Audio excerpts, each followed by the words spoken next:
Ladies and gentlemen, may I request you to kindly settle down? We are starting the session in next 5 minutes. Thank you.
Good afternoon, ladies and gentlemen.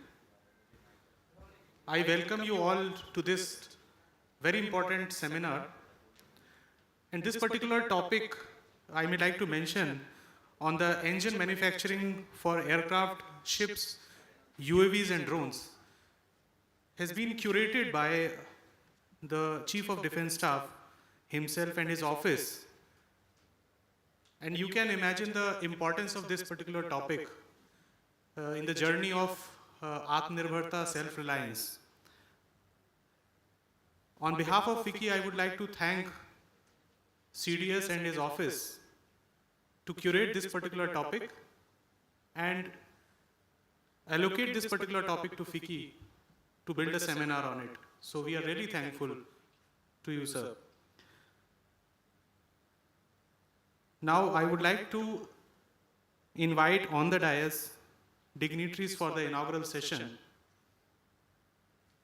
Mr. Ashish Kansal, Co-Chair FICCI Defence and Homeland Security Committee and CEO SMPP Limited. Sir, please join us on the dais.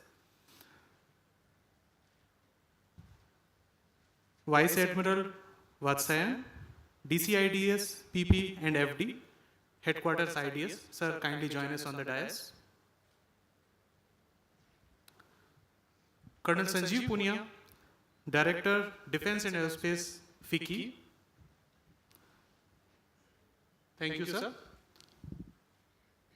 Mr. Ashok Atluri, Co-Chair FICCI Defence and Homeland Security Committee and Chairman Chairman and MD Zen Technologies is shortly joining us. He is just reaching to this venue, so he would shortly joining us.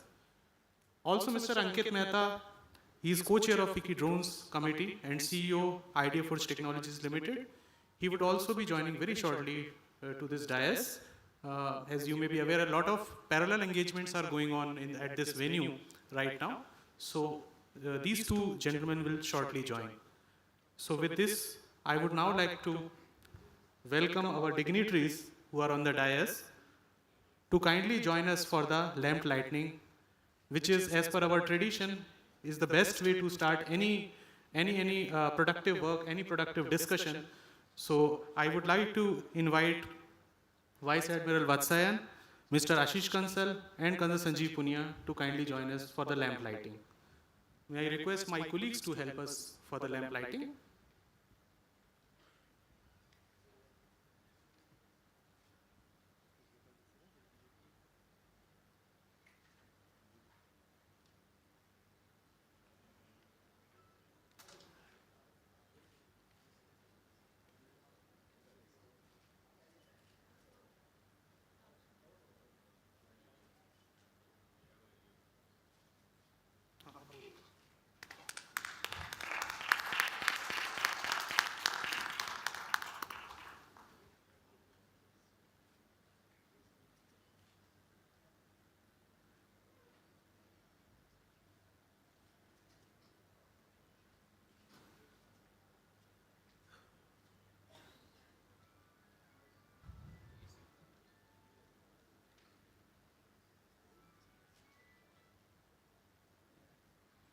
Thank you, sir, for gracing this occasion.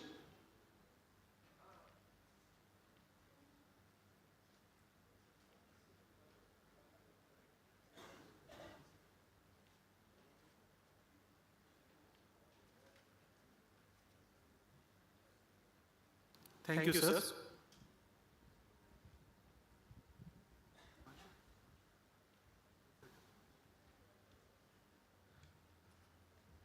Now, I would like to request Mr. Ashish Kansal, Co-Chair FICCI Defence and Homeland Security Committee, to kindly felicitate Vice Admiral Vatsayan with a green certificate. So this is a new tradition which FICCI has started. We have done away with the bouquets and we are now started a thing which is called green certificate. Trees have been planted in your name, sir. Thank you, sir.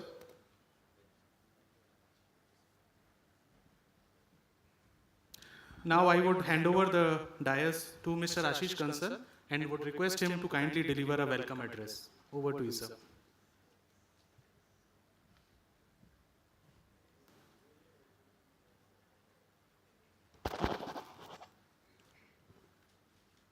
Thank you. A very warm welcome to all of you. I know it's been a tiring morning for everyone to try and get into the exhibition area, into the with the traffic outside, but I'm sure you guys have been able to get in. So have some relaxation here and let's try and see if we can get some knowledge through this important seminar. It's my pleasure to welcome Vice Admiral Vatsayan, my industry colleagues on the dais, service officers, colleagues from the industry and academia, friends from the media, and ladies and gentlemen. Today we are here on this occasion of Aero Show 2025, one of the most important biennial events in the aerospace and defense industry of India, and also with the global participation, giving a global importance to this event. And this particular seminar touch bases upon one of the very important and critical subjects for the Indian aerospace industry, the engine manufacturing for aircraft, ships, UAVs and drones. Engines is something where India has been long looking to make a mark for itself. It's been long looking to have its own capability, whether it's acquired or developed. I can tell you there's a lot of young minds at work today in many strategic labs in India trying to develop some of the engines, starting from smaller ones to larger ones. There's a lot of will from the political side also to ensure that this capability is well developed in India to make India Atmanirbhar in its real terms. And this Make in India policy or the vision of the Government of India will be really successful only and only once we achieve this critical self-reliance in engine manufacturing.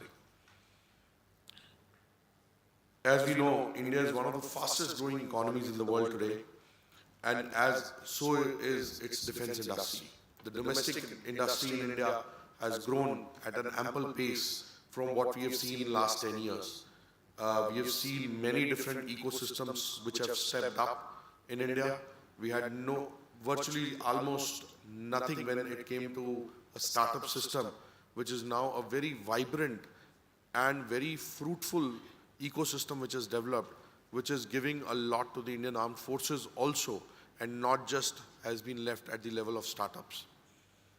Our startups are today visioning to become the forces in the world or the industries of the world, and where they have also developed technologies which were unthought of being developed in India.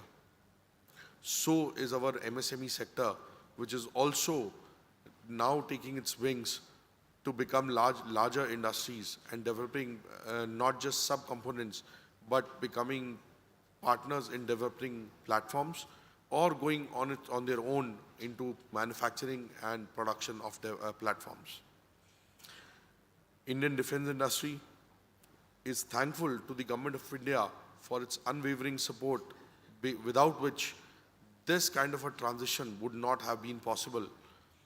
And this government support, which at its core is allowing the smallest of defense industry to to grow in the government's shield of defense, increasing its product portfolio and offering to our armed forces.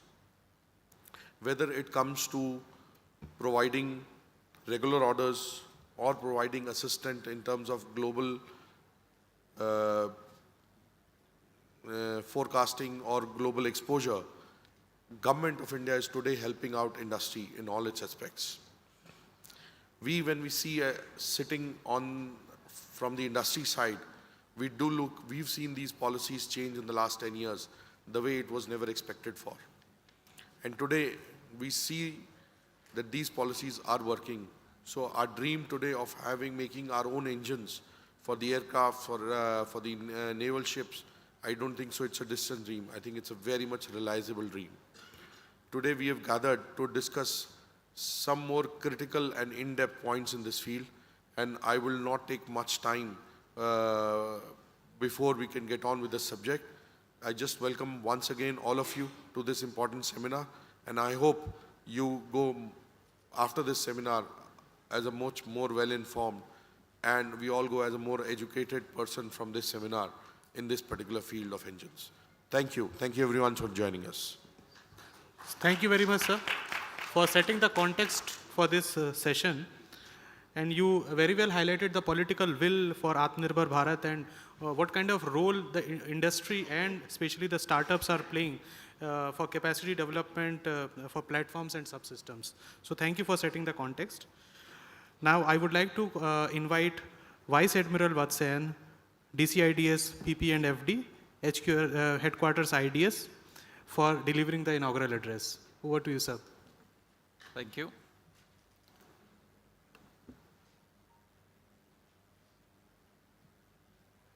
A very good afternoon to all of you. Esteemed panelists, captains of the industry, members of the audience, friends from media, ladies and gentlemen. At the very outset, I'd like to apologize on the behalf of this Chief of Defense Staff that he could not be here personally. He was scheduled to be speaking as I'm speaking now, but unfortunately he was called by the Defense Minister for some other engagement, which was not scheduled. And therefore I stand before you to express his views as we had communicated while we were curating this particular seminar on the engine manufacturing across the spectrum of operations for the Armed Forces of India. And ladies and gentlemen, it goes without saying that the armed forces need to move to fight. We have to deliver the ordnance where it is required to be, and for that we need to be moving. And for that we need the power train that is required to take us from place A to B, whether it's an aircraft, a ship, or a tank, A or a B vehicle, or the UAVs. And therefore, it's a very important topic that we are speaking about today in the context of the fact that we are on the cusp of development of these technologies in India, and we are actually looking forward to at least ensuring that some of these technologies are available in India in the next few years. It is extremely important that the engine technology is available to us so that our operational capabilities of the forces of the country as well as the defense of the nation is ensured. The strategic importance of defense manufacturing cannot be overstated. The propulsion system that powers our tanks, ships, aircrafts, UAVs, etc. are the foundation on which the future of modern warfare will be built. A powerful engine does not just keep the weapon system running, but also could be a difference between the success and failure of a mission. It's the difference between having an edge in the battle or being outpaced by your adversary. As we all know, engine technology is the backbone of modern military platforms, and I reiterate, for all ships, aircrafts, etc. And therefore, it is the foundation of our operational readiness. Whether in the skies or at seas or in the realm of unmanned systems, the performance, reliability, and sustainability of the engines that power our platforms will be critical to our ability to safeguard our national security and project power in an increasingly complex geopolitical landscape. All modern platforms have three components. Tanks, it's about firepower, protection and mobility. Ships, its components are the float, move and fight.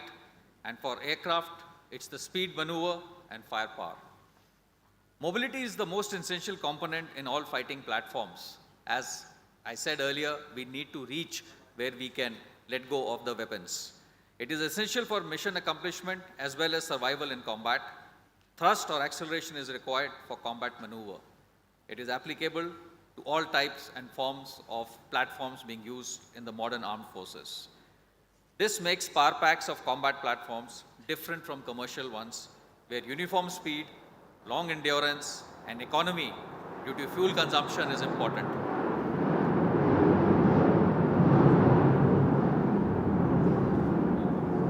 You just heard the engine, and that's what we are discussing. Another peculiarity of the engines of the combat platforms is that they have to be compact, smaller and lighter, especially to fit in smaller systems and platforms. Even large ships have issues with respect to space, and we have to adjust the engines in a very tight, compact space.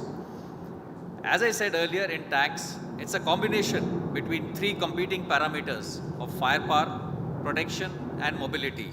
The right balance makes a winning combination and a successful machine. The peculiar part of the tank engine is that the transmission becomes a part of the package and is referred to as the power pack. This is because the constraints of space in the tank and complexity of the design process. The power to weight ratio therefore becomes an extremely important part in providing acceleration and edge in combat maneuvering. The power to weight ratio of Indian tanks, T-72 is about 18 and T-90 is 21.5. It is lower than the Western origin tanks or the new ones being developed by China. The lower power becomes a problem when AFPs are upgraded for better protection or fire control systems which are added to its weight. I am given to understand that as we speak today, DRDO and BEML are developing a 1500 horsepower engine for the Arjun tank and the future-ready combat vehicle. For the light tanks, we are looking at a 700 horsepower engine that will power the futuristic infantry combat vehicle. Kirloskar and Ashok Leyland are the development production partners as far as this particular project is concerned. The power pack of T-72, which is 780 horsepower as of now, will be replaced by a 1000 HP engine under Make 1 with initial procurement under buy category from a foreign OEM. So there's a very large market that's going to come up in the near future. The operating conditions of our environment in India are also phenomenally challenging. We have got from deserts to rarefied high altitude areas with low temperatures. Therefore, meeting exacting standards is important, but definitely quite difficult. As far as ships are concerned, naval ships are powered by diesel engines or gas turbines. While diesel engines are okay for smaller, medium-sized ships with lesser displacement, the gas turbine power most of the ships with larger displacements due to higher power requirement. In naval platform, propulsion and move are two different things. Propulsion is providing requisite power for the move, and move is providing the capability to maneuver in combat so that you can have rapid acceleration and deceleration to change our course and direction. The Indian Navy is looking for an indigenous development of diesel engines up to 12 megawatts to be designed and produced in India. This should be able to power the FPVs, the OPVs, the minesweepers, and smaller ships. Ships up to a displacement of approximately 2,000 tons is what we are looking at as of now. Indian Navy uses a large number of gas turbines, and these are primarily from Ukraine, Zoria Mashproek, or from the United States. I believe Zoria is setting up overall facilities and mid-life upgrade of the engines as well as their future construction in India. These are positive developments, and India could become a regional hub for all ZM-produced engines in the navies of South, Southeast Asia as well as West Asia. And of course, coming to the aircraft, wherein we are here for the Aero India, I need to also express my views as far as the aero engines are concerned. And the aircraft itself, any fighter aircraft, has the fight component, which is the weapon systems and sensors, and the fly component, which is the airframe and the engines. Within the fly component, the engines are the most critical part of making a successful aircraft. From the initial proliferation of piston engines and propeller engines, we have graduated to gas turbines for the most modern fixed-wing aircraft. The turboshaft, turboprop, turbofan, and turbojet are derivatives of the aero engine for different platforms and different requirements. I believe that the ultimate test of a nation's technological prowess is an aero engine. The technology is complex, and that is why it is restricted to a few nations and a very few companies who make the aero engine. GE, Safran, Pratt & Whitney, and Rolls-Royce, and Ivanchiko Progress and Motorsich in Ukraine, and Klimov Omsk Engine Design Bureau in Russia. India aspires for sovereignty in aero engine development. This is important because of economic reasons and strategic autonomy. The Kaveri engine was being developed by the DRDO for fighter jets, and it is on the way of development for quite some time. Unfortunately, there have been some initial hiccups after it started in 1980s, and it has seen numerous advancements. However, it was not certified for the Light Combat Aircraft program. However, despite the setback, DRDO is continuing the development, and after ground testing, it is now cleared for flight testing. This has given a renewed momentum to the project and is now being considered for UAVs like Ghatak UCAV. This success has made us independent in the dry thrust gas turbine engine technology and paved way for some futuristic developments also. The IAF is currently looking to power its LCA Mark II, that is 4.5 generation, and AMCA, the 5th generation aircraft. Since there is lesser expertise, there is a need for a collaborative approach in India, and we recognize the fact that we intend to collaborate with our foreign friends, foreign OEMs who are willing to transfer the technology as well as produce in India. We can look at two models therefore. Use an imported engine for the LCA Mark II. We have shortlisted G414. It is what some nations have already done. For example, the Swedish Saab Gripen is powered by a GE RM16. Similarly, the Japanese Mitsubishi F2 is powered by the GE F110. And even the JF17 uses the Russian Klimov RD93 engine for its first two versions. The other model could be a JV for development of engines. Aero engine, we understand, is designing is time consuming, costs money, and requires infrastructure, talent, etc. And still, the success cannot be assured after many years of productive hard work. Therefore, we would deem that it is prudent to do it jointly, and India must progress through such a JV so as to acquire this critical technology for our strategic autonomy. As far as UAVs are concerned, it is absolutely clear to all of us, I think, that the rise of unmanned aerial vehicles and drones has fundamentally changed the way we are fighting modern wars, and India is positioning itself as a leader in this space. Drones have become an essential part of our defense architecture, offering real-time ISR and precision strike capabilities, and the technology that powers these systems is central to their capabilities. Unlike the other fixed-wing aircraft, which have moved to gas and turbine engines, there is still a huge demand for turboprop and piston engines in this domain. As I've already mentioned, we are looking to use the indigenous Kaveri derivative engine for our larger UCVs and Ghatak, but there is an urgent need for developing indigenous capability of producing turboprop and piston engines. There is a huge opportunity and a very large market in India to meet the requirements of all the services as well as in the private domain. And of course, we are looking in future for hybrid and electric engines, though still a few years away, but we would expect that the Indian industry starts to look at these critical leapfrogging technologies and right now start looking at producing these engines, which may be probably come into use in another 4 to 5 years' time, rather than chasing the curve and always being behind the curve. To conclude, I'd like to bring about that it is common knowledge that the Indian economy is set to grow at one of the fastest pace in the world. And as we continue in our remarkable journey of economic growth, projected to become the third largest by 2030, there is an urgent need to channel some investments strategically across key sectors, particularly in shipbuilding and aviation. These sectors are not only pivotal for national defense, but ought to also act as engines of civilian progress, driving technological advancements and creating employment. Both shipbuilding and aviation stand at the crossroads of civil-military fusion as far as India is concerned, with the recent initiatives taken by the Government of India. And it offers immense potential for dual-use applications. We are all aware that Indian private airlines have ordered more than 1,000 aircrafts to be bought over the next few years, and that's the kind of inventory that we are going to have over in India. The employment potential also is immense and spans various skilled trades. The shipbuilding industry alone will create about 1.5 million jobs, the aviation sector about 3.5 million jobs by 2035. Beyond the technical trades, these industries will require support from supply chain managers, quality assurance experts, and innovation specialists in emerging areas such as green propulsion systems and artificial intelligence integration. Emerging drone technology and industry adds further opportunities for specialists in this area.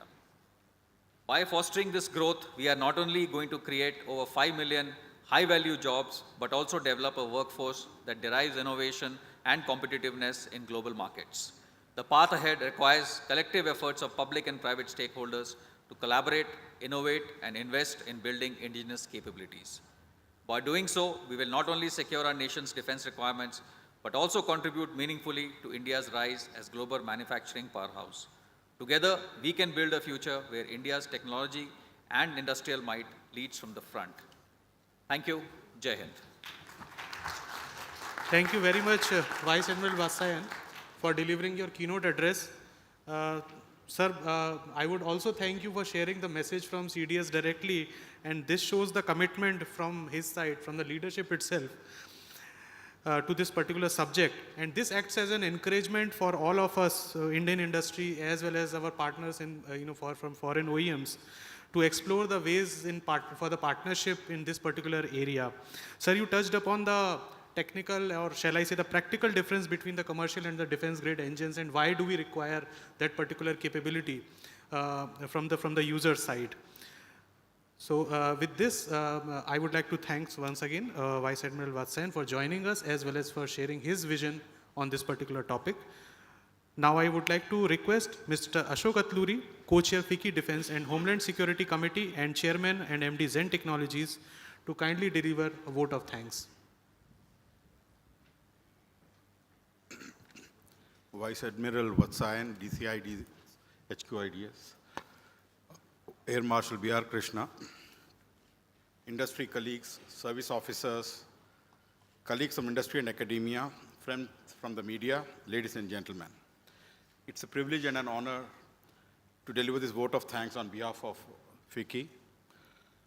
Today's seminar on engine manufacturing for aircraft, ships, UAVs is more than just an industry gathering. It is a defining moment for India's defense future. The race for propulsion technology is intensifying. Leading defense nations have spent decades mastering the propulsion systems, giving them strategic superiority in air, sea, and unmanned airfare. But history tells us that dominance does not always belong to those who started first.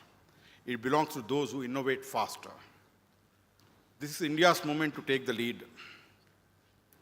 The ability to design, develop, and manufacture our own engines is no longer an aspiration. It is an urgent national priority. That priority is being addressed as we speak. The government's Atmanirbhar Bharat vision is laying foundation for this transformation. Strategic policies, defense reforms, and increased public and private sector participation are aligning to position India as a global leader in propulsion technology. And we are not just following global trends. We are setting our own. As an industry, we are no longer asking when India will develop its own propulsion system. We are making it happen. I would request Zen Technologies has developed some propulsion system for UAV drones. Do visit us in Hall A, but there are many such aspirational things that are happening at this point in time. I just want to briefly refer to the changes that are happening in America. I think there are a lot of people who know America very well.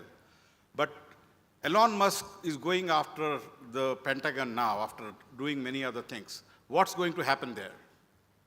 If you know what is going, this is what is going to happen. What happened in NASA was Lockheed and Boeing were giving cost-plus model. Elon Musk went there and he said, listen, don't fund me. Give me money only if my rocket flies. That's exactly what we do in India under Make 2 program. We ask the industry to fund the project, and only if successful, the order is placed on that. I think the whole of America is moving towards Make 2. This is where, America is actually following the Indian model. So we think the Indian partners are well capable of innovating on the and funding the innovation themselves. So you may find it very, very useful for large projects to associate with Indian companies that are capable of delivering this. The easy funding days from America, I think, are a little gone. So, I'm sorry, the vote of thanks is becoming something else. But yeah, so I think I really want to conclude by extending my deepest gratitude to Admiral Vatsayan, our chief guest, for his, for articulating that India should be strategically autonomous and ahead of the curve instead of following the curve. It's well noted, sir. I think the huge Indian market needs require more than cosmetic commitment from the foreign collaborators, and I completely agree with. I also express my sincere appreciation to the service officers, industry leaders, delegates, and members of the media for their presence today. Your engagement and expertise are shaping the future of India's defense industry. The world may have had a head start, but India has the momentum. The future of propulsion technology is not being designed and developed elsewhere. It will be built here in India by us today. Thank you, Jai Hind. Thank you very much, sir, for delivering the vote of thanks. And sir, you rightly said that whosoever innovates first holds the key for any change in the country and the nation and the globe world. So with this, we come to the conclusion of the inaugural session, and we will directly move to the next session. So before moving to the next session, I would like to thank all the distinguished speakers of this session for joining us on the dais, for setting the context for the rest of it. And I believe the rest of the discussion will give us much more to think upon and to discuss upon to help us making this indigenization roadmap a success. So thank you very much, all of you, sir. May I request now to kindly join us on the front sofa seats. In the meantime, I would request my colleagues to quickly change the name plates.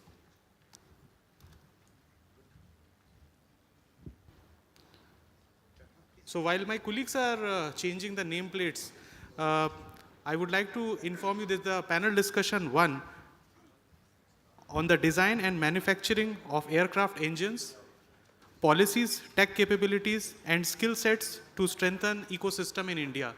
That's a pretty important topic, and we heard the inaugural speakers discussing about the aero engine and the importance of aero engine, especially the defense grade ones.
So welcome you all for this panel discussion 1, design and manufacturing of aircraft engines, policies, tech capabilities, and skill sets to strengthen ecosystem in India.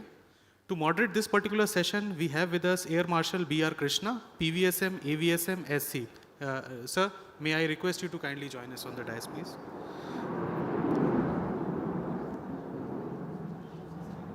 We have panelists for this session, Air Commodore K. Giri, VSM, Air Commanded Engineering B, Indian Air Force. Sir, may I request you to join us on the dais, sir? Air Commodore K. Giri. Thank you, sir. Mr. Christophe Brinu, Director Safran Aircraft Engines, France. Please join us on the dais, sir. Mr. Garen Rees, Chief Engineer, Rolls-Royce. Please join us on the dais. Mr. A. Subramaniam, Additional General Manager, Engine Division, Hindustan Aeronautics Limited. Please join us on the dais. Dr.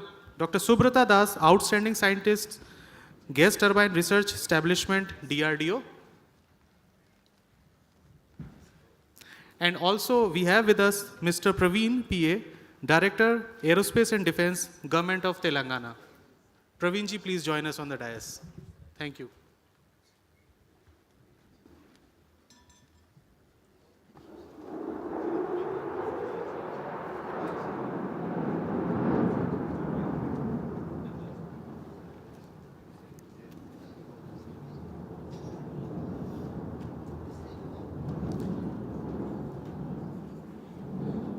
So just allow us 30 seconds while these guys are changing all these things.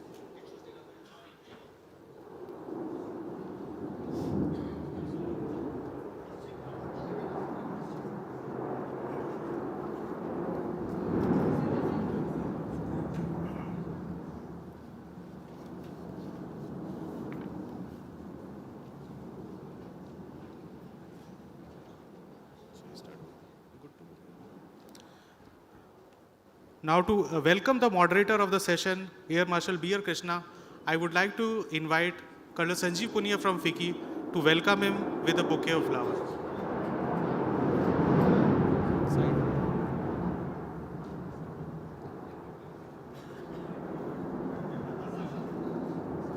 Thank you, sir. May I have a round of applause?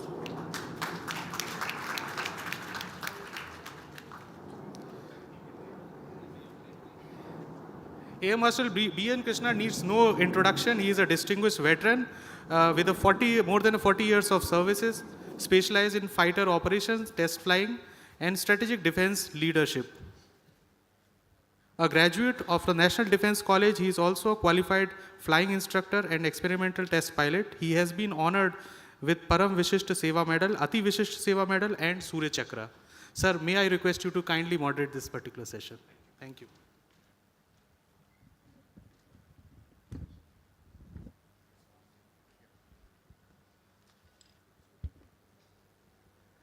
Jai Hind, Namaskara and good afternoon. I think the engine noise will keep us busy, but it is more important that we discuss the engine more here than listen to the sound outside. And firstly, thank you for joining us here today, and thank FICCI for organizing this seminar, for choosing a very contemporary and apt topic to discuss the crucial aspect of India's defense and aerospace capabilities, especially the design of the aircraft engines. This field, as we all heard the speakers in the previous session, holds the key to self-reliance in the defense sector and also plays a pivotal role in strengthening India's position in the global aerospace industry. We all know jet engines are complex, and that's the reason we have the brightest of minds sitting here in the panel who will tell us and simplify that complex jet engines which we are going to talk about. I think all about jet engines is the need to operate at a spectrum of speed from low subsonic to high supersonic, with the stringent performance requirements, ability to accelerate very quickly in combat scenarios, and therefore, we need a good aerodynamic design, super alloys, structural integrity, and thermal management for the aero engine. And finally, it should be, of course, safe, reliable within the entire flight envelope of the aircraft, which permits carefree handling and have a long life. So it actually boils down to having good thrust to weight ratio, specific fuel consumption, power to weight ratio, reliability and maintainability.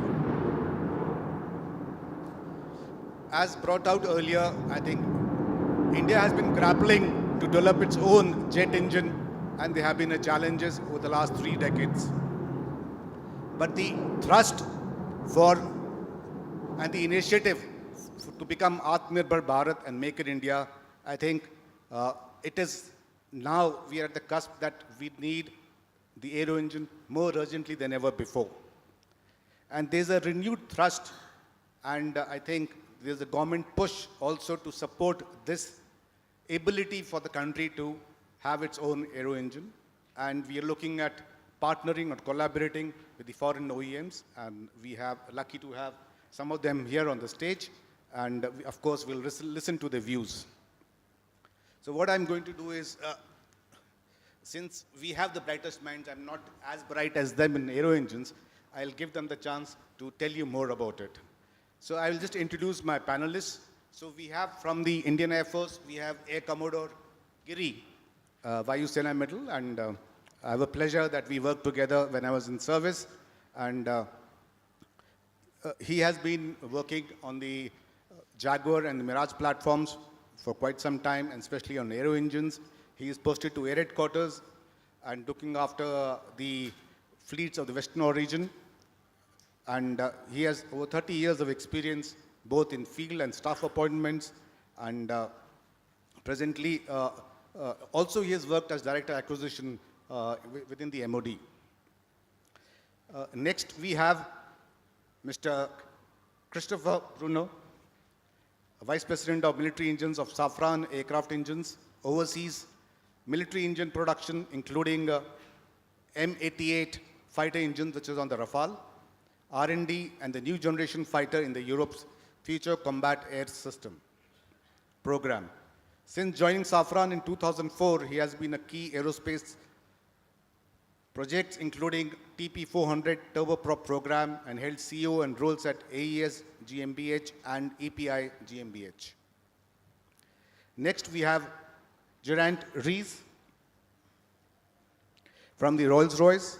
He is the chief engineer and has over 25 years of experience specializing in gas turbines, graduate in mechanical engineering from the University of Manchester and a fellow in the Institute of Mechanical Engineers.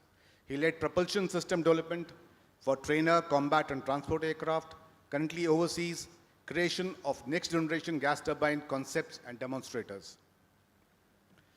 Next, we have, I think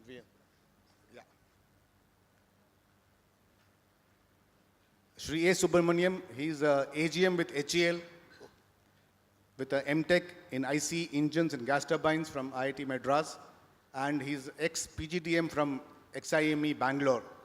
Since joining HAL's engine division in 1994, as a design trainee, he has served in various roles including quality head and currently heads the assembly and overall shop, overseeing aero engine assembly, testing and delivery for defense and civil customers.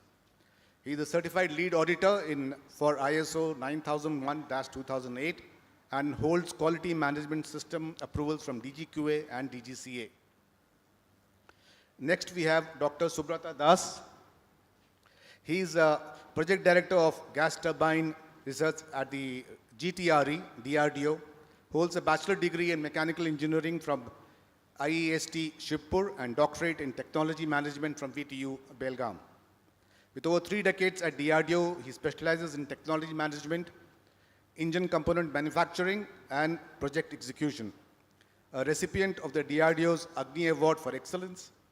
He is certified PMP and accredited management teacher.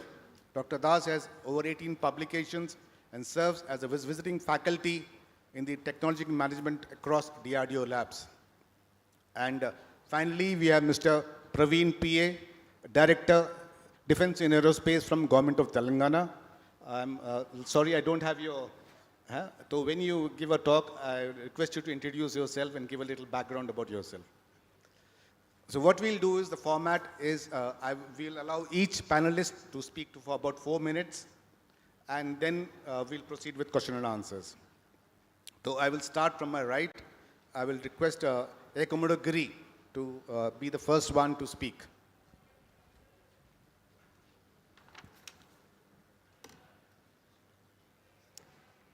Good afternoon, ladies and gentlemen. A while ago, we just heard the sound of the afterburner of the jet engine disrupting our proceedings. If you ask me, ladies and gentlemen, this is the need of the hour. The roar behind this technology needs to get so disruptive that it innovates and kindles the minds of our researchers, the students, and the manufacturing community that we get forward and reach the pinnacle of aero engine manufacturing. As you know, aero engines are the marvels of engineering. They operate under extreme temperatures, pressures, and stresses. For the Indian Air Force, if you ask, aero engines are not just about power, but they are about survivability, range, and mission flexibility. The Indian Air Force, as you all know, operates diverse fleet of fighter jets, transport aircraft, and helicopters, all relying on highly advanced aero engines. These engines define the aircraft performance, reliability, and mission success. However, India has long been dependent on the foreign OEMs for aero engines. This dependency poses great challenges in terms of costs, maintenance, and availability, particularly in a crisis situation. If you ask me about the current map of aero engine manufacturing ecosystem in India, I can define them under 4 major heads. Firstly, HAL is at the forefront of India's aero engine manufacturing efforts now, which has facilities in Koraput and Bangalore. The gas turbine research establishment under DRDO has been working on the indigenous Kaveri engine, originally meant for the light combat aircraft Tejas. We all know while the project has faced few delays, it has provided valuable learnings and experiences in technological advancements. With the government's push for Atmanirbharta, the industrial private players are entering aerospace sector largely through partnerships with global OEMs.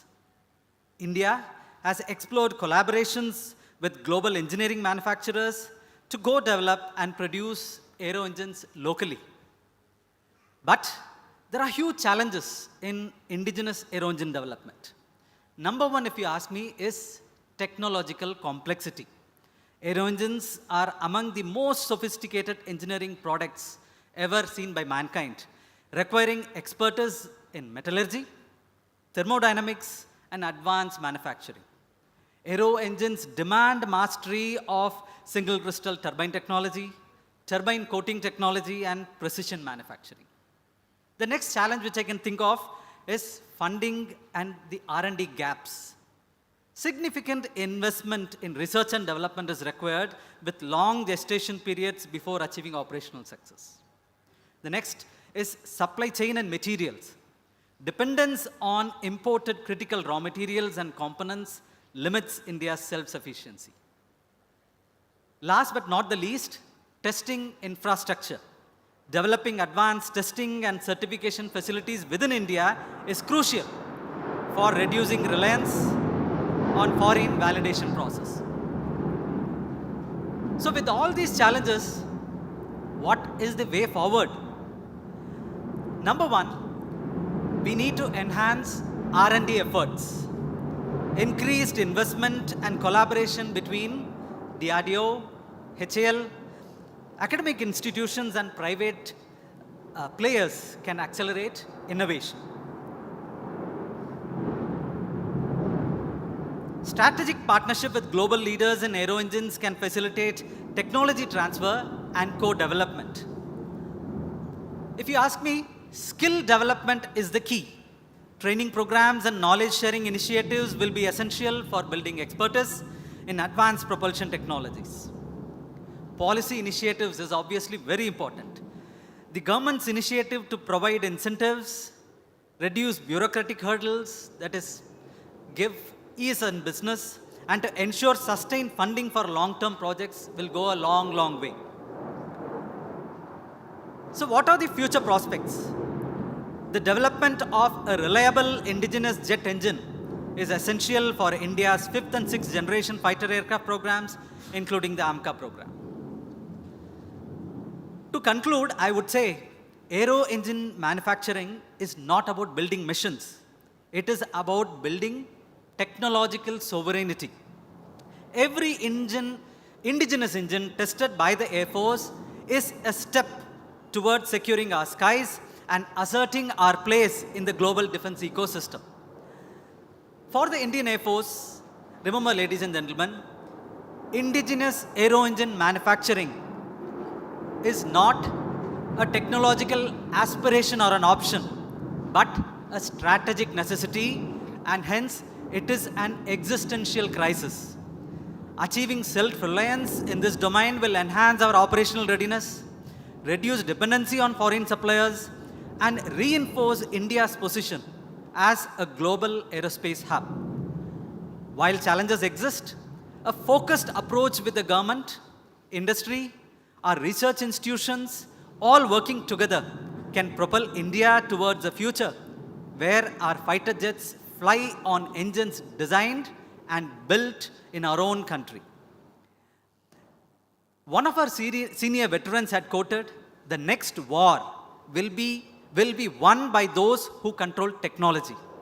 Hence, let us ensure India's engines power not only our jets, but our rise as a defense superpower. Thank you, and Jai Hind. Thank you, Ekamudagiri, for spelling out why we need aero engines and the ability that why we must become Atmanirbhar and the leadership in technology. Now I would request Mr. Christopher Bruno to tell us what Safran can do for the country.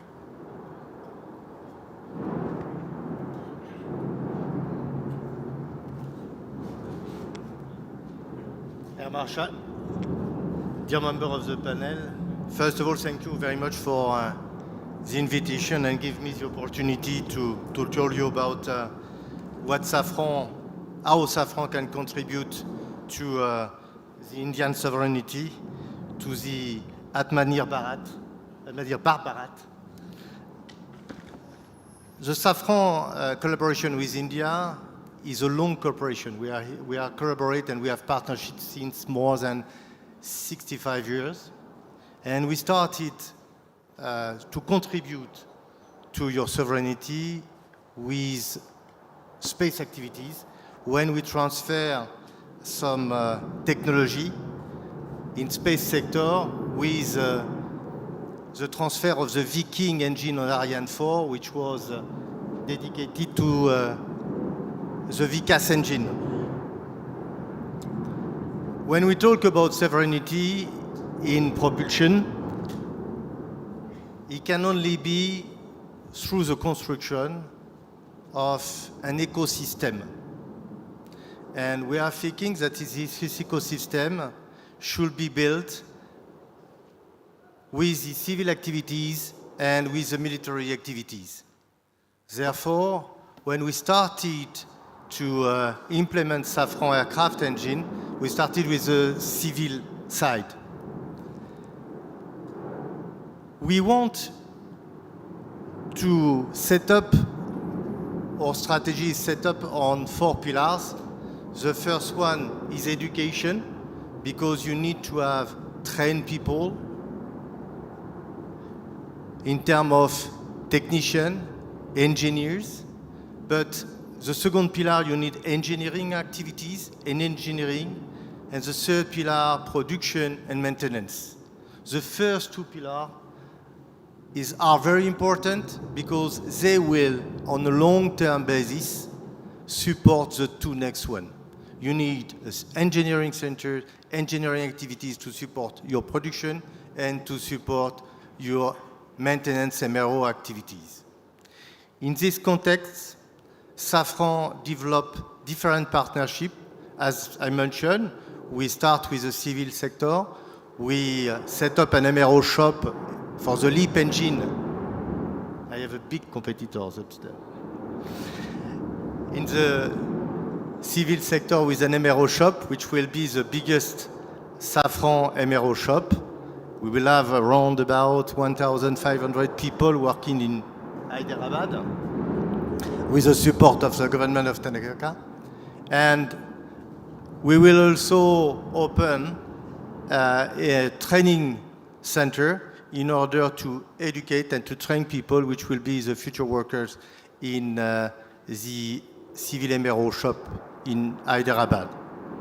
We will have the same for for military activities. We will also open a military MRO shop, taking synergy for what we are creating in the civil sectors. But that is also going with partnership in terms of production, in terms of maintenance.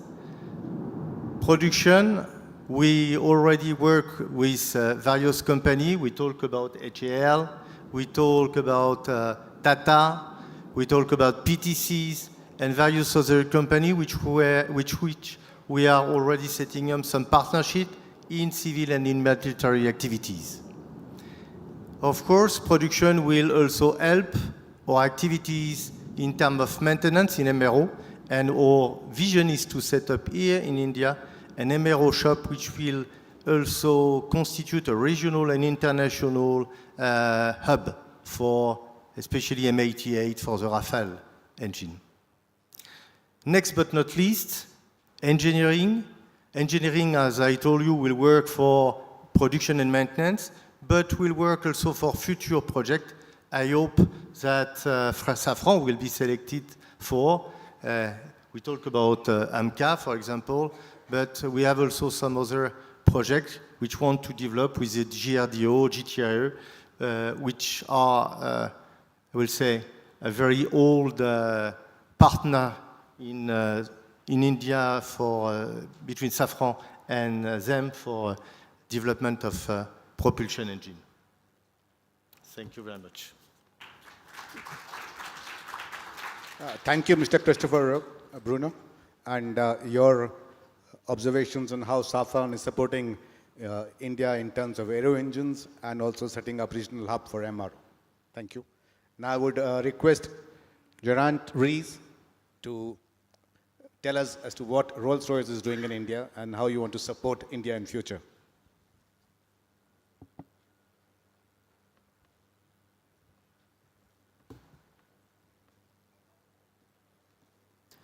We shall see how long the quiet lasts for. So Rolls-Royce has had a very proud presence in India for over 90 years, powering the first Indian Air Force jet aircraft. And over that time, we've built multiple relationships with key partners such as HAL. We currently have over 1,400 military engines in service, of which 750 power military jets. We also power the Indian Navy and also the Indian Army, particularly through our MTU brand. Across the ecosystem, we have around about 3,000 people in India supporting various Rolls-Royce activities, of which 2,000 are engineers. And they are employed in India supporting products globally for defense, naval, land, and civil applications, not only for Indian products, but for global markets. And we also recognize the importance of our social responsibilities, being able to support over 100,000 lives through STEM activities. Onto the gas turbine itself, I was going to start my presentation by saying gas turbines are complex machines.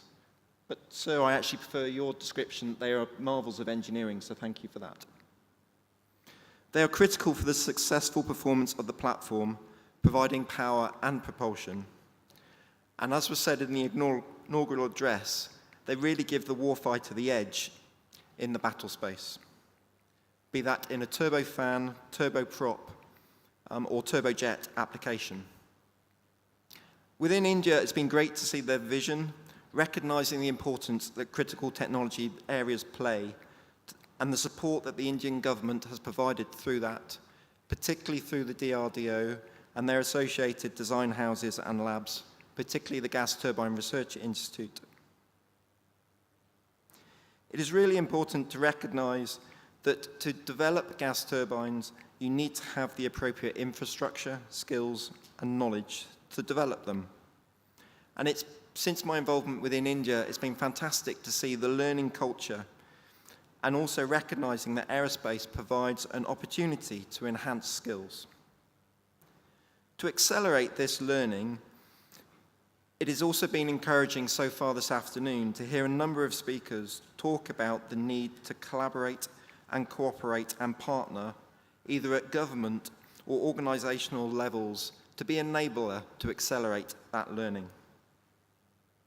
And that gives people the access to global specialists.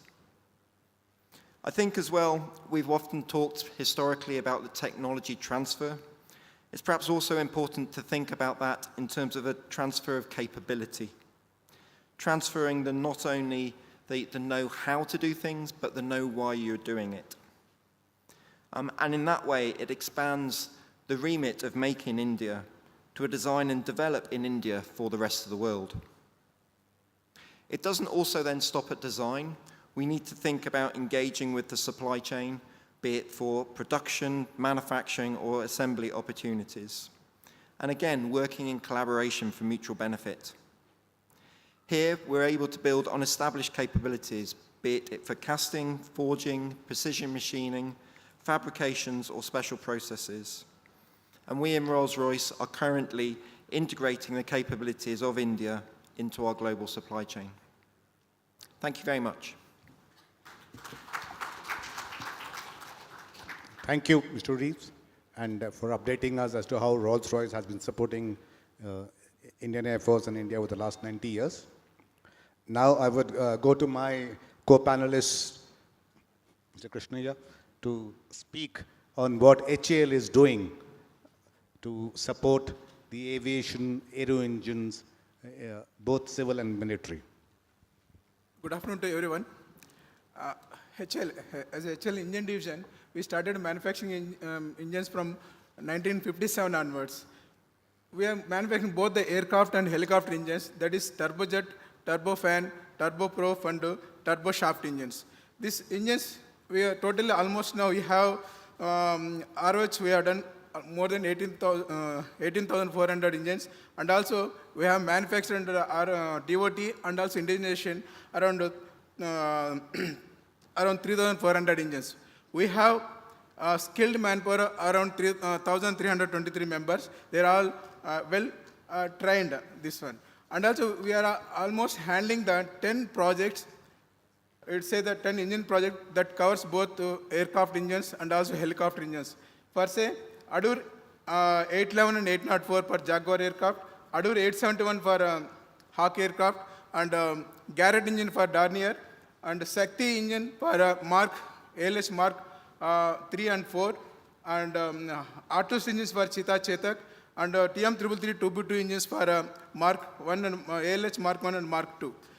So we have latest all capabilities to manufacture the engines and also observe the latest technologies of engines. And we have 7-axis engines, some special machines, both conventional and non-conventional machines. We say that 7-axis NGV grinding machines, laser grinding, laser drilling, some CNC gear grinding, 5-axis simultaneous machining, high-speed broaching, creep feed grinding, CNC jig boring, and gear grinding, surface lapping, and centerless finishing, and CNC VTL with live spindle, and also we have a Curvic and Curvic machine and multi-axis short pinning, and CNC mill turn centers, vertical broachings. These are some special machines that we are having.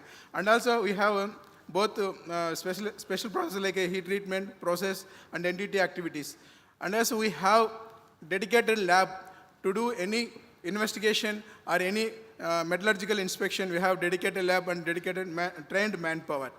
And also our major customers are all Indian Air Force, Indian Army, Indian Navy, Indian Coast Guard, border security forces, and other government sectors.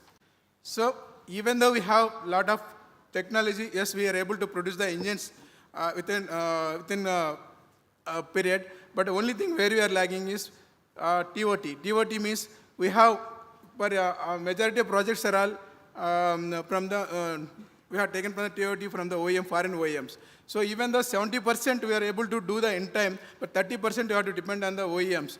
If the 30% of OEM supply in any global change scenario, that will affect our committed delivery of engines. So with this one, okay sir, thank you. Thank you, Mr. Subramaniam, as to how you are supporting the services and other government agencies and the MRO efforts which HR has put in place. Now I would go to Dr. Das. So you are in GTRE, and I think everybody looks up to what is the future of Kaveri and where we are and any future collaborations you're looking at in terms of making a new engine which will power the AMCA. Right. Good afternoon, and Air Marshal Krishna sir for the nice introduction and a lot of expectation from my talk. Okay. I will put the Kaveri engine perspective, which is much talked about in media. This is the only engine program in the country which is the design and development from the ab initio time from the late 90s, and we are almost in the late now certification for the Kaveri derivative engine. Having said so, I will put the engine development in 4 sectors. One is design and technology. Second sector will be the material and manufacturing. Third sector will be the quality, reliability, certification and life. And fourth will be the subsystem, LRUs, in different connotation we call. See, when you come to the cost part of that, because everything is the transaction economics, then only it works. 40-45% according to our estimate is the raw material or material we call. 30-35% is the manufacturing, and balance 20-25% is the subsystem, LRUs, some people say aggregators. Whenever you talk for TOT, we every time talk about these sectors. Nobody touched the design and technology. We talk about the CKD, we talk about the SKD, but nobody touch about the design TOT. Need of the hours of the country is the design TOT. Through Kaveri engine program, as Air Commodore Giri says, subsequently it has been transferred to Kaveri derivative engine for unmanned application. We have developed this acumenship or design philosophy by ourselves. Started the program in 90s, there was no design tools, no simulation analysis tools was available, no material characteristics data. Last 30 years, country has got benefited only through this Kaveri project. None of the engine houses in the country, as on now, which has been having a TOT, has given this competency. We should be proud that we are talking on eye to eye with the foreign manufacturers because of this project. First thing. Second thing, we are developed in manufacturing and raw material at least 35 to 40 across the India. And today engine is 80% on the verge of indigenization except 1 or 2. So this also has come through the Kaveri project, and I assure the engine through the Indian industries are getting manufactured. It is going the certification test. Down the line 2 years, it will be going for his application-oriented aircraft in Indian scenario. This is the first time Indian engine will go to Indian aircraft. Third thing is the certification testing. Yes, there are some infrastructure deficiencies there in the country. I'm not mentioning. We have mentioned in different forums. We have given a different presentation. But all the 5 test beds in the engine in GTRE are occupied for all 365 days. We are building another 2 test bed up to 130 kilonewton as an extended farm of the GTRE within Bangalore. Fourth thing is where we get stuck. It is the aggregator. Though it comes only 20%, but there we get stuck. And we go for the backward integration and from the material you have to do the material characteristics generation. So there also engine fuel system, lubrication system, all we have done the indigenization. When engine goes to aircraft, it will be all certified, tested systems will go to the engine. Last but not the least, without reliability, quality, we should not talk about aerospace and aero engines. We made sure that all are tested. Engine has gone to the endurance testing, ASMET tested, validation test. We are going through the certification test. And as I shortly, within 2-3 years, this engine will be ready for fitment to the designated aircraft. But having said so, the technology, contemporary technology, whether it is a blisk, whether it is a, I call blisk, it is a bladed disc, some countries called, whether afterburner, as Air Commodore was mentioning. Third thing is the thrust vectoring. These are the technology we should now eye on. Blisk, then blink. For that, different types of raw material, carbon fibers. This needs one of the topic I think is policies. So there we need a integrated planning between the design house like DRDO, certification agencies, user and industry. Unless this ecosystem is created for next 20 years or 30 years in a perspective, India cannot become a Atmanirbhar. It will be Atmanirbhar to some extent, but it should require a material, and then only it goes for the design technology with the total Atmanirbhar in addition to the manufacturing TOT. Thank you, sir, for giving the opportunity and the organizer to giving the talk. Thank you. Thank you, Dr. Das, on what you told us about the progress of Kaveri engine and what are the challenges which are there to build up a aero engine ecosystem within the country. Now I call upon Mr. Praveen to come up and tell us how Telangana is going to help the aero engine industry in our country.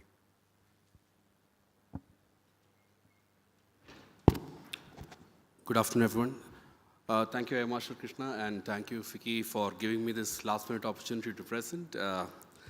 So essentially, I want to give a different tangential view to the whole perspective of what we're talking about in aero engine, because the call always has been whether an OEM should be manufacturing it in toto or whether we should do it in toto in here.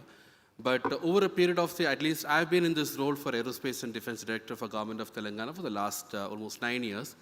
And over a period, I've seen that progressively a lot of our MSMEs have now started manufacturing in a large quantity, taking on more work orders from the leading aero engine OEMs, including Rolls-Royce, including Safran, including Pratt & Whitney, as well as Honeywell, Mitsubishi, etc. I mean, both in terms of naval as well as in the aircraft side. So what I feel is over a period, we will kind of really see whether most of the aircraft, the engine which we procure, maybe half of it may have been already manufactured in India, because it is manufactured here, the parts are going there, assembled and then coming back. Yeah, the certification and other aspects remain. But then from a state government perspective, what we are creating, Subhadra sir had told that there are 4 components and industry is the last bit of it. We are creating an industrial ecosystem which can take on the challenges of whatever aspects of the aircraft engine manufacturing is required, under the schemes of GTRE or DRDO, whatever development is work, taking it forward to productionizing, we are creating a large ecosystem. Today we have in Hyderabad around 1,500 MSMEs who are already dedicatedly supplying to aerospace, defense and space sector, and many of them are part of the global supply chains of the aerospace engine manufacturers also. And Hyderabad also happened to host the only engine training center for CFM and Pratt & Whitney. As Christoph has mentioned, we are going to have the largest civilian engine, aero engine MRO globally for Safran in Hyderabad. I mean, that's a massive achievement, because this is the first time that an engine OEM has kind of decided to set up an MRO here. We're also discussing with few other OEMs on having military engine MROs, APU MROs, etc. So as such, we are creating a cluster of activities, bringing in to build capacity for us to, for our companies, for our ecosystem to take on more challenges. And I'll also give a small example. Say there are companies like Asad Engineering, there are companies like Raghuvanshi Aerospace who have been supplying to the larger OEMs for a while now. Now, last year I was invited for an event where Raghuvanshi has kind of created its own microjet engine for UAVs. Now, these are, how did it come to be is because their team has been working on for larger OEMs and in the similar kind of perspective. So these are baby steps towards kind of creating what we need. And what it requires is more encouragement to the industry, more programs, more well-funded schemes wherein the industry can be direct participant, and also having a very strong alignment with the foreign OEMs. Because at the end of the day, it's a race. We need to really catch up. And so we need to really find our allies much ahead, work with them, and then kind of really have a concerted plan to have our own indigenous aero engine, as early as possible. Thank you. And one more thing. In fact, one of the critical things, in fact, you mentioned, sir, from the HAL, that you've been manufacturing engines for a long time. My first exposure to aero engines was visiting HAL's engine museum. In fact, there's a museum here in Bangalore where they have kind of demonstrated various series of engines which they have made. So it surprised me that why we have been doing decades of manufacturing of aero engines, why can't we do it on our own? And one of the key things which was told by one veteran was that the materials is the critical aspect, missing gap. In fact, I think there also we are creating more capabilities. Midani is there. We are the only state which has created a composite manufacturing cluster. Composite was mentioned. The National Center of Composite, the NCAM manufacturing is in Hyderabad today. So we are trying to create capabilities around materials, around manufacturing, and trying to integrate that to the level of the global OEM standards in Hyderabad and of course in Bangalore as well, because Hyderabad and Bangalore are the two mature ecosystems where these kind of efforts can take up. I think we need to work together towards this initiative of an indigenous aero engine. Thank you. Thank you, Praveen, for giving us as to what is happening in Telangana region and how highlighted the role of MSMEs and how they plugged into the global supply chain and the future of setting up MRO and calling upon other global OEMs to set up MRO within Hyderabad and maybe Bangalore, as you mentioned. Thank you for that. I think before I open the panel for questions to the audience, I would also like to ask the panelists a few questions which are very pertinent. I think we have been talking about the gaps in technology. As somebody mentioned, we 70-30-30 we don't have, as per Mr. Subramaniam. And what we need to do in terms of policy within our country. I would request both Safran and Rolls-Royce to give their viewpoint as to what policy dispensation they look forward by the government of India, which will enable to do what is known as the design TOT or 100% TOT, know-how, know-why, and the materials. So I request Mr. Christopher to kindly update us on this. Yeah.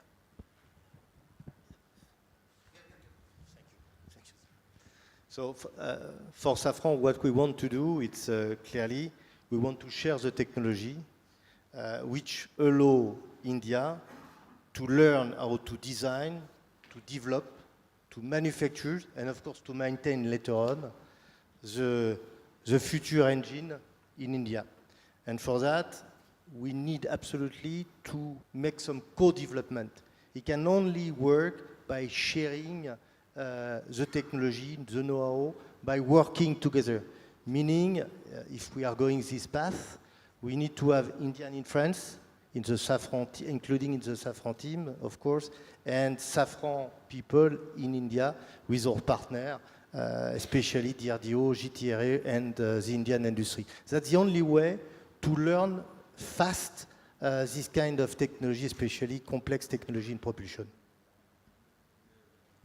Thank you for bringing out that perspective. I request Durant to kindly tell us as to how Rolls-Royce can plug this gap, and you have been here for 90 years. So let's look within next 10 years we can do that. Yes, hopefully. I think there are many capabilities within the Indian design and manufacturing houses that we can build upon. I think some of those gaps are probably recognized. As I said earlier, I think the advantage of working with global partners is that ability to learn from their experience, to share that experience. I think there's also an element that governments have to play as well.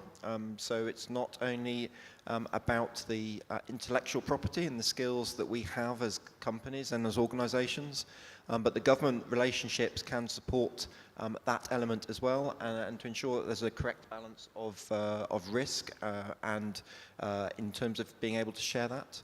And I think also we need to recognise that the investment that is being made within India through the DRDO and the GTRE and the research that they're doing, there may be some opportunities for mutual technology development. There may be some things that we don't necessarily have all the access to. So I think that's an important element as well. But in terms of, there is certainly a good aspiration, and to accelerate that aspiration, sometimes it's good to learn from your friends. Thank you. I just want to ask HAL to tell us as to how they would like to collaborate with future OEMs for manufacturing engines in India.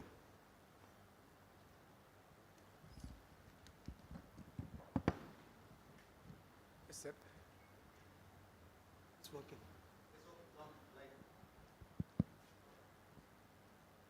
Sir, here I want to ask my OEMs, like now, just Shakti, we have almost 73% indigenous content you got, 27% we are expecting that that is proprietary item, there is no TOT. But why I am bringing this issue here is, if you say both the Rolls-Royce and Safran, if you take Rolls-Royce, this TOT for NOM engines, which is used for seeking helicopter, where now actually we are not able to meet the customer demand as per its requirement, mainly because of accessories like integrated fuel systems and fuel control units and all. When we approached Rolls-Royce, they said that they are not having now control over their suppliers. That means accessories who are supplying to them. But we are finding the problem because customer is demanding, he wants that up to 2035 they want the support. So suppose if their suppliers are not giving the accessories, means then how we are going to support my customer? Suppose if we give the TOT or drawings, anything, so I can train indigenously in India. Okay, same way next to the Safran, I wanted the Safran, same way TM333 2BT engines. So we are facing the problem because even though we have placed the purchase order some 2 years back, but still we are finding the problem, that required components we are not getting. The mainly reason is not the Safran because of geopolitical issues. So they are not able to meet their schedule, timing schedule. So that is really affecting our customer demand. So same way, suppose if I face the problem for Shakti engine, what I have to do it? Because I have only 73% is the indigenous content, 27% is you are going to give. But my Shakti engines, that is presently ALH, there's Mark II and Mark III where you are using, the population is going to become more than 1,000. Now presently around 625 is there. So how to overcome of this one, sir? Yes. Are you seeking a response? Yes, sir. I was seeking the response. Suppose if I'll leave it to the panelists if they would like to respond and give an update. They are welcome to. Because this is a question out of syllabus. Okay, see, sir, this is my intention of asking this question is, I want to, because Atmanirbhar, we are all working on that. Suppose if I get a TOT, suppose OEMs comes forward, if they give the TOT, or if they start JV in India, or giving the technology, starting their own factory here, that will, I can say this.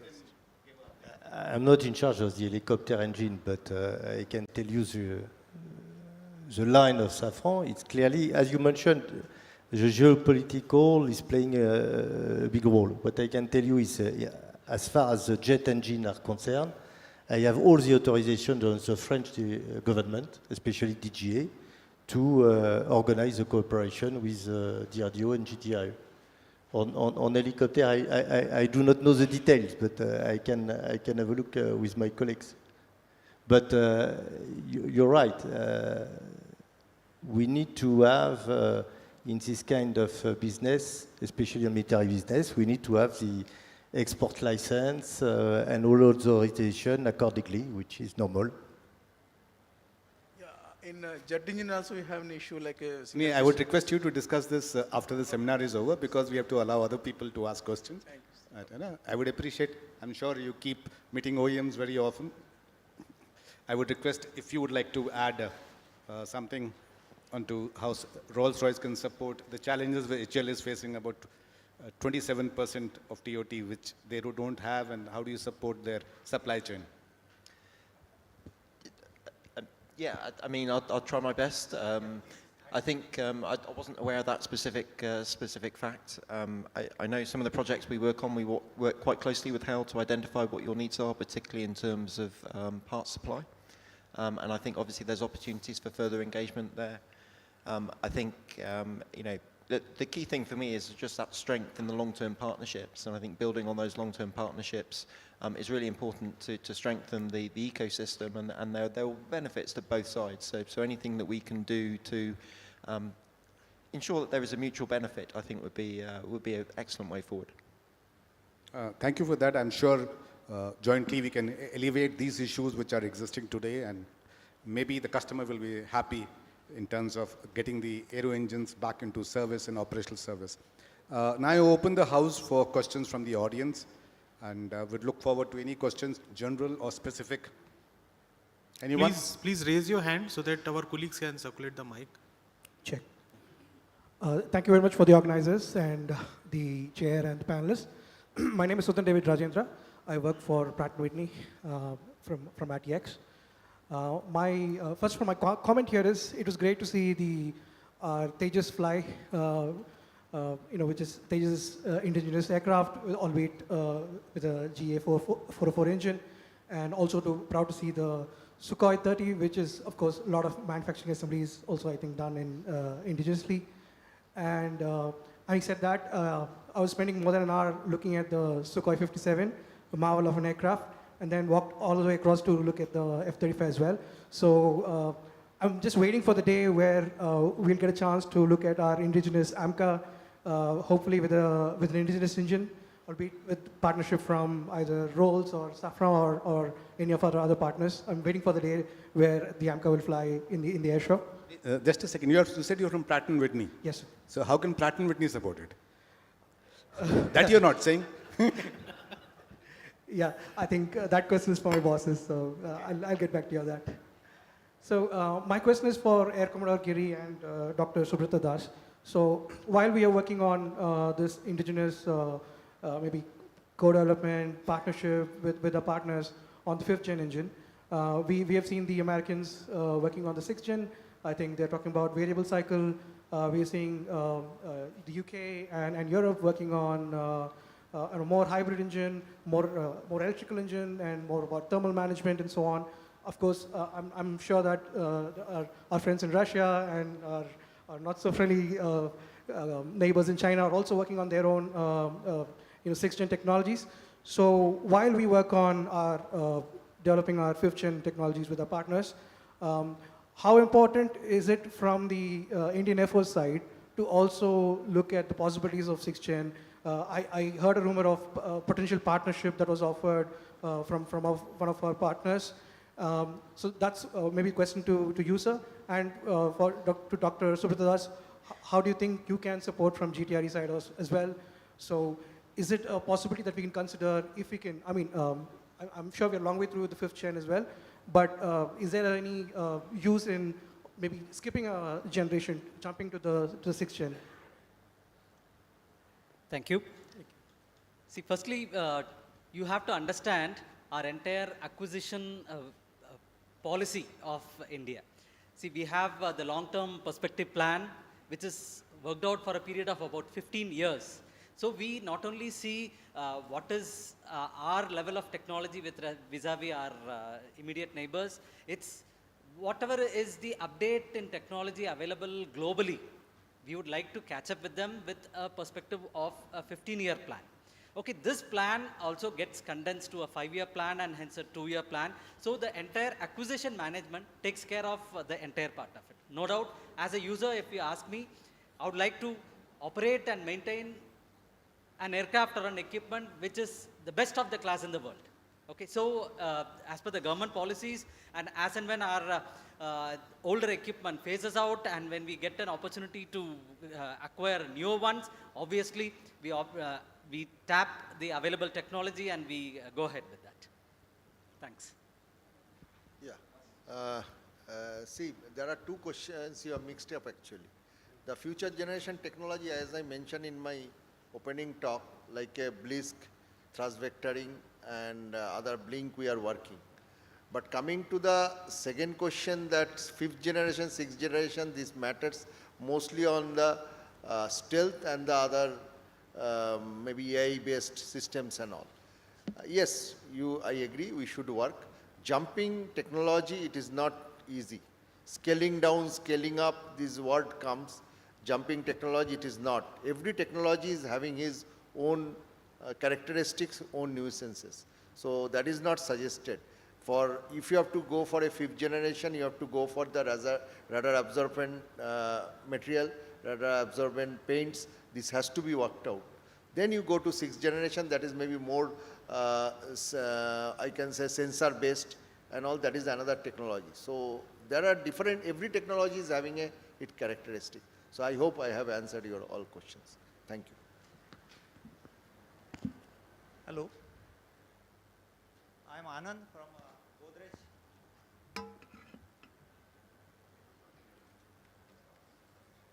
Keep it closer. Yeah, I am Anand from Godrej.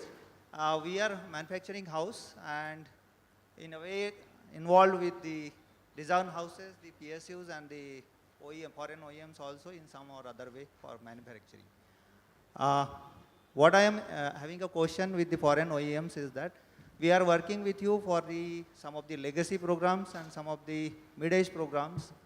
What is the way we can work with you in the sunrise programs, or is there any other plan, because you already I will say. So it's very important for you to have the volume in order to make business. And on the legacy engine, to produce legacy part, you need, when you are producing new part, you need to have what we call DVI, which is industrial documentation. It takes long and it costs a lot. So it depends on case-by-case basis what is possible. What I can tell you, it's as far as Safran engine are concerned, we are already initiate some cooperation, for example, in electronic for old legacy engine component, for example. So it's possible, but you need to have a business case which is supported by the volume. Thank you. Would you like to respond? So just adding to what Christoph said, certainly when you look at moving supply chains and getting on board new suppliers, there are certain things you have to do from an aerospace perspective which do take time and they require that long-term relationship to be built up. Having said that, we have been successful in doing that, and certainly with some of our programs, some of the civil programs, there is the volume in supply that you can use a second supply source to your advantage, and that is something our procurement and supply chains are working on at the moment. One of the other things that we find as well is that the gas turbine engines specifically, they can be in service for multiple years, multiple decades, 40, 50, 60 years. And quite often over that period of time, it's necessary to get additional suppliers on board because the original suppliers are no longer able to support those parts and support that business. So that also gives some opportunities then to look at the supply chain strategy for those particular components as well. So there are opportunities there as well.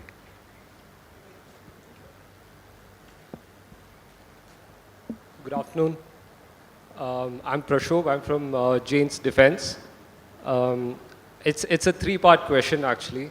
So the first one would be to GTRE. So you mentioned the Kaveri engine that's going to get certified in the next couple of years.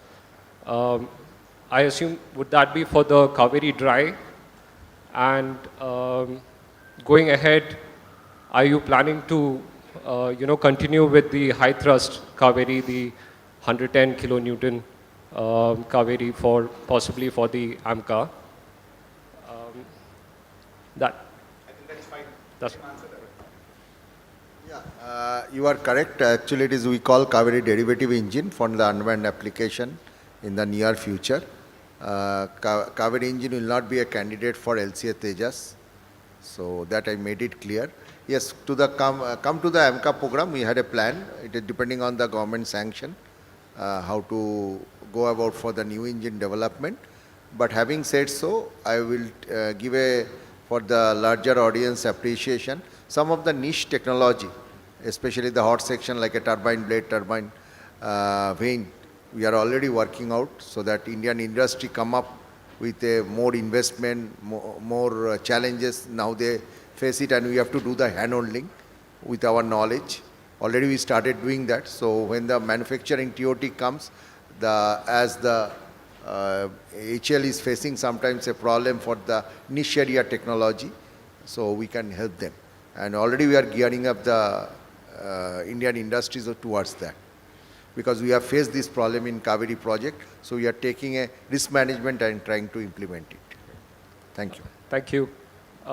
Another one would be to the engine manufacturers, Rolls-Royce, Safran. Air Commodore had mentioned the gaps that we have necessarily with respect to high temperature technology, right? The core elements or thermal barrier coatings, for example. Would you be willing to transfer that technology as well as part of the TOT? Because those are some of the most critical elements. So certainly, we are open to that sort of discussion. There are elements of that technology that it's more easy to transfer than others. So I know certainly from a manufacturing point of view, that's one thing to consider. From a design point of view, that's a separate consideration as well.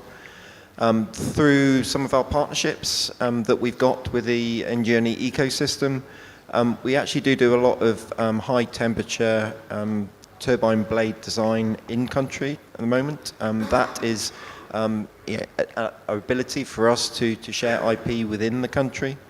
And obviously that's predominantly on a civil basis currently. Military, then that's when we need to make sure that we've got the appropriate support from the governments to make sure that they are happy with the IP that we're sharing and ensure that the correct export licenses are in place. But there are frameworks to do that, and there are ways that that can happen as well. Great. Thank you.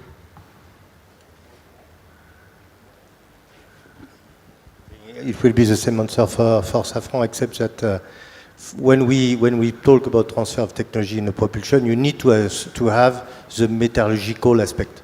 If you do not have the metallurgical effect, you don't have the sovereignty.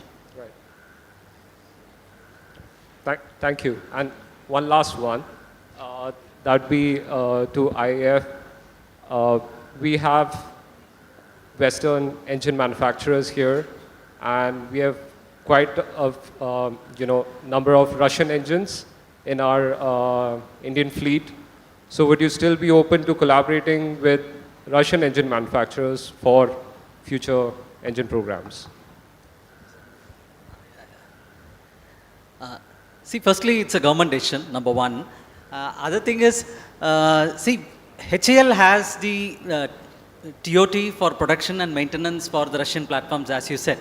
So we are fully self-sufficient with whatever HAL is doing it, and I don't think HAL in turn must be going back to the Russian OEMs for few specific technologies. But as far as the Air Force is concerned, we have HAL who has the MTOT and the production TOT, and it is sufficient for us.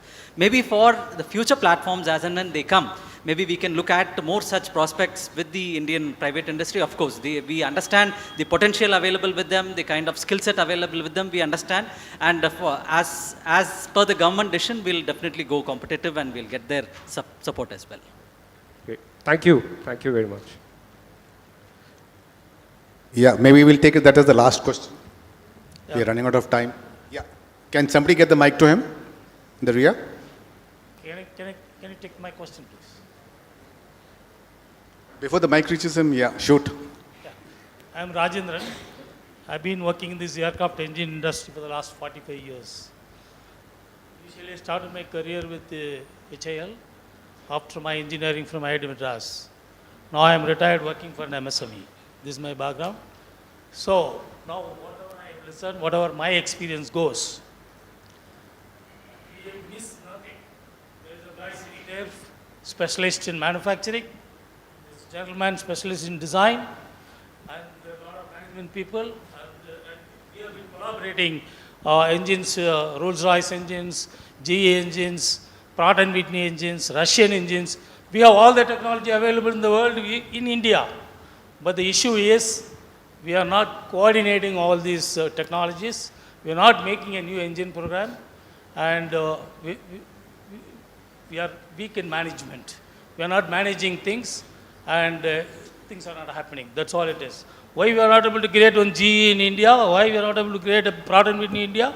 Or a Rolls-Royce in India? It is very much possible. All the technologies and all the people available, trained manpower is available, and resources are available. All technologies have already come through licensing method from Safran, from from Rolls-Royce, from GE. I see no reason why it cannot be done. So Atmanirbhar can straight away be launched as far as the engine program is concerned. I request the moderator to take up this with the Government of India. Thank you. Thank you for sharing your sentiment. We appreciate that. We will go to the last question from you. Okay, please go ahead. Jain sir, good afternoon everyone. Good afternoon panel. I'm Avish Resh from Delta Combat Systems Limited. As a budding entrepreneur and a representative of the industry, I want to understand that it's not like actual rocket science to create a jet engine. People have done it in the past. It's an 50-year-old technology to create a jet engine when it first emerged. Indians now have the capability, the institutions, systems, and the industry backing the plan. If we can plan a roadmap to create an engine in the next 2 years, it wouldn't be impossible. As the Kaveri engine has already been tested, and in the next 2 years it would be... May I request you if you can directly go to your question? Sir, it's not a question, it's just a sentiment that if we create systems, subsystems, and an ecosystem where we can distribute the subsystems to the private industries, we can actually pull it off. We can move more agile and more competitively than the government parties like HAL, and we have the capacity and the capability to do it faster. And it's not impossible to do it, sir. It's just the matter of the ecosystem and the plans and how it is shared to the industry. The Kaveri engine should be open to the industries who are the capable people. Sir said thrust vector and blisk production is a challenge. But I know people who can do blisk manufacturing and who can help us supply the machinery. The raw materials is a challenge, but money can solve that. So for the machinery part, we can solve the challenges. So as an ecosystem, private industry should get more chances. Technology should be more open from government side so that we can proactively participate, because we cannot do it on our own, sir. We would need hand-holding from the government side, and that is it, sir. Like, if we need to cut it short, this is just it. Okay, thank you. Thank you. And since you said you're an entrepreneur, we look forward to your contribution to make the aero engine possible. Sir, can I respond to this? Yeah, please do. Very quickly I'll respond. See, you asked, if I understood, you asked two things, that supporting the machinery in the industries. You have mentioned one sentence. I will say, as per the government rule, we cannot support or invest in the industry. But what we do, what we are doing for Kaveri derivative with the Godrej or anything, if there is a difficulty in particular operation, we come to a model that you pay that and get it done in GTR. You have done it. Two critical operations you have helped the Indian industry, which is a capital investment intensive, like a broaching, turbine disc broaching and the EBW, electric beam welding. It is a capital intensive. Industry may not have for lesser quantity of the product, so we have handhold them, did it. They have done the process sheet under our guidance, but machinery was installed in GTRE. Broaching machine nobody is having in the country other than the HL Koraput and Indivision. GTRD has installed his own machine and given that operation. To specific answer your question, we can do some hand-holding in the making process sheet, making the tooling fixture drawing, we can handhold, but not, we cannot invest in the industry. That doesn't permit the rule of the government. I would request you if you can interact with him after the session is Otherwise over, you can interact. one-to-one. You know, I'm sure he'll be definitely keen to help you out, whatever queries you have. I think we are reaching the end of the session, and before we wind up, I would urge each of my panelists to give me one recommendation which they feel is important to build up the ecosystem, aero engine ecosystem in India, maybe in next 1 decade. So I'll start, instead of starting from my left and right, I will request my friend Praveen to step up and give him the first opportunity. Give me one recommendation which you feel will help us. I would say that, continuing with my thread, what I've spoken earlier, we are already doing that, but we are doing a lot of supply chain meet for the OEMs to see how we can integrate our local MSMEs to create more of that.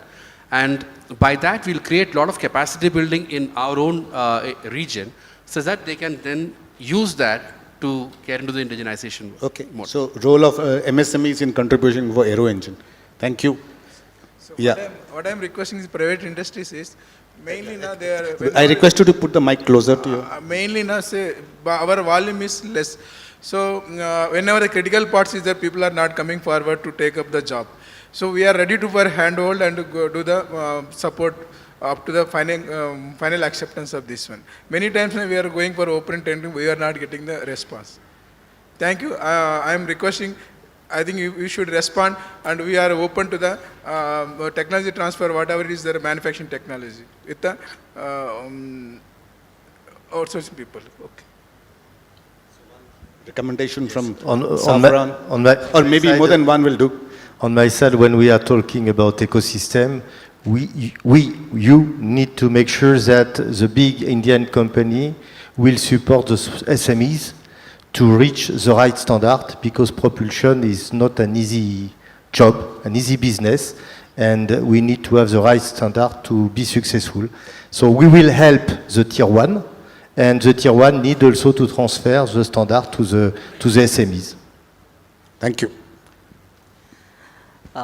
If you ask me, the one major recommendation is enhanced R&D efforts. In the entire gathering, I find one small miss is the academia. We need to get the academia on board. Good collaboration between DRDO, HAL and the industry partners, I think that should make a big difference to this. So just in summary up for me, I think it's been a great debate. I think there are 3 C's I'll probably focus on. One is a recognition that gas turbines are critical to the success of a platform, and to ensure that those can be at the appropriate level, that opportunities to collaborate and co-develop between industry, the design houses, manufacturing areas, and partners, I think is key. Yeah, I will go one step forward for the Atmanirbhar. There should be a perspective planning for 2047, where the fighter class aero engine, what are the niche technology and how the TOT is happening. I think as Air Commodore Giri says, there should be an involvement of the academia, DRDO, user like Indian Air Force, Indian Navy, FICCI, all forums should come together. I have experienced Indian industries are competing against each other. Competition is healthy, it is very good, but some technologies, it is difficult for them to become competitive and become a capital intensive, everybody cannot invest. So it is a product-wise, technology-wise, there should be a perspective planning towards the Atmanirbhar Bharat of 2047. That is my request to the industry forum as well as the government officials. Thank you. So we'll wrap up this session. I would like to thank all my co-panelists for their very candid observations and the support they can render to make the Indian engine ecosystem more stronger and robust in the years to come. I think finally it is like the buzzword is collaboration and a whole of a nation approach. It is not just A or B or C, it is all the industry, the academia, the R&D, the government and the foreign OEMs collaborating with the Indian companies, so that we are very cohesive in a sustained effort. So to me, it's like a national mission, and we means all of us sitting in this audience and on the stage can make it possible. And that is what we look ahead, the outcome of this session, that we can definitely deliver an aero engine which meets the requirement of the nation, and let aero engine be the growth engine for the future, for the nation.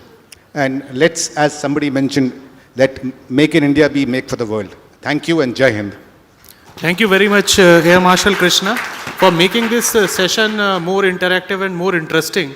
And we heard a lot of perspective from all the distinguished panelists who are sitting with us today. We have taken the notes of all the recommendations which have come out, and we will assure you, sir, we'll take a clue from here and we will work towards all those points and the recommendations. So thank you all for joining us today and sharing your perspective. Sir, now it is time to officially felicitate all your panelists. I would request you to kindly felicitate the panelists with a trophy of Aero India.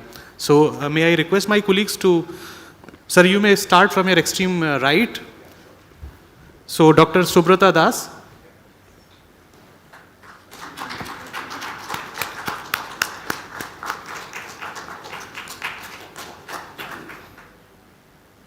Mr. Rees.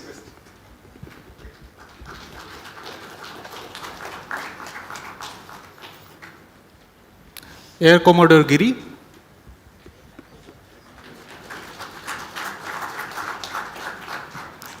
Mr. Christopher Bruno.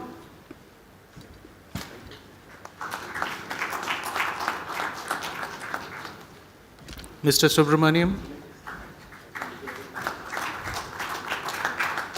And Mr. Praveen. Thank you, sir.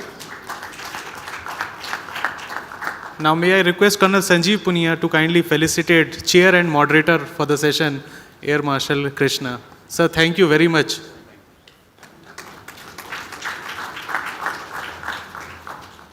May I request all the panelists to stand up for a group photograph, please.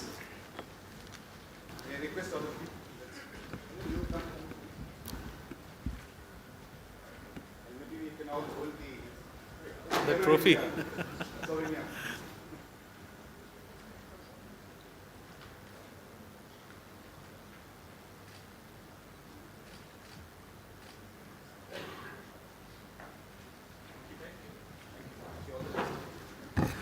Thank you, sir.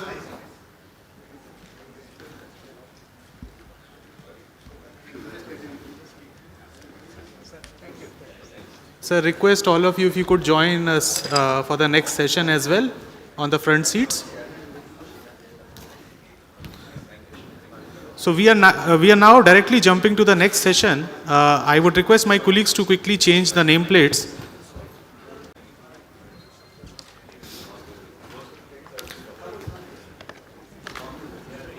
I would request all the delegates to kindly be with us for the next panel discussion.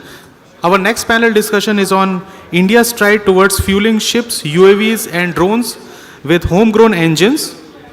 Objective is to drive a roadmap to leverage experiences and handholding for making world-class engines for naval and unmanned platforms.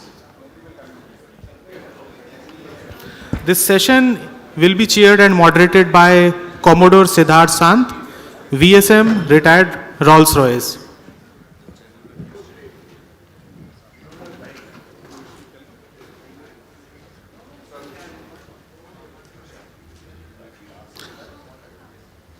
May I request all the delegates to kindly settle down?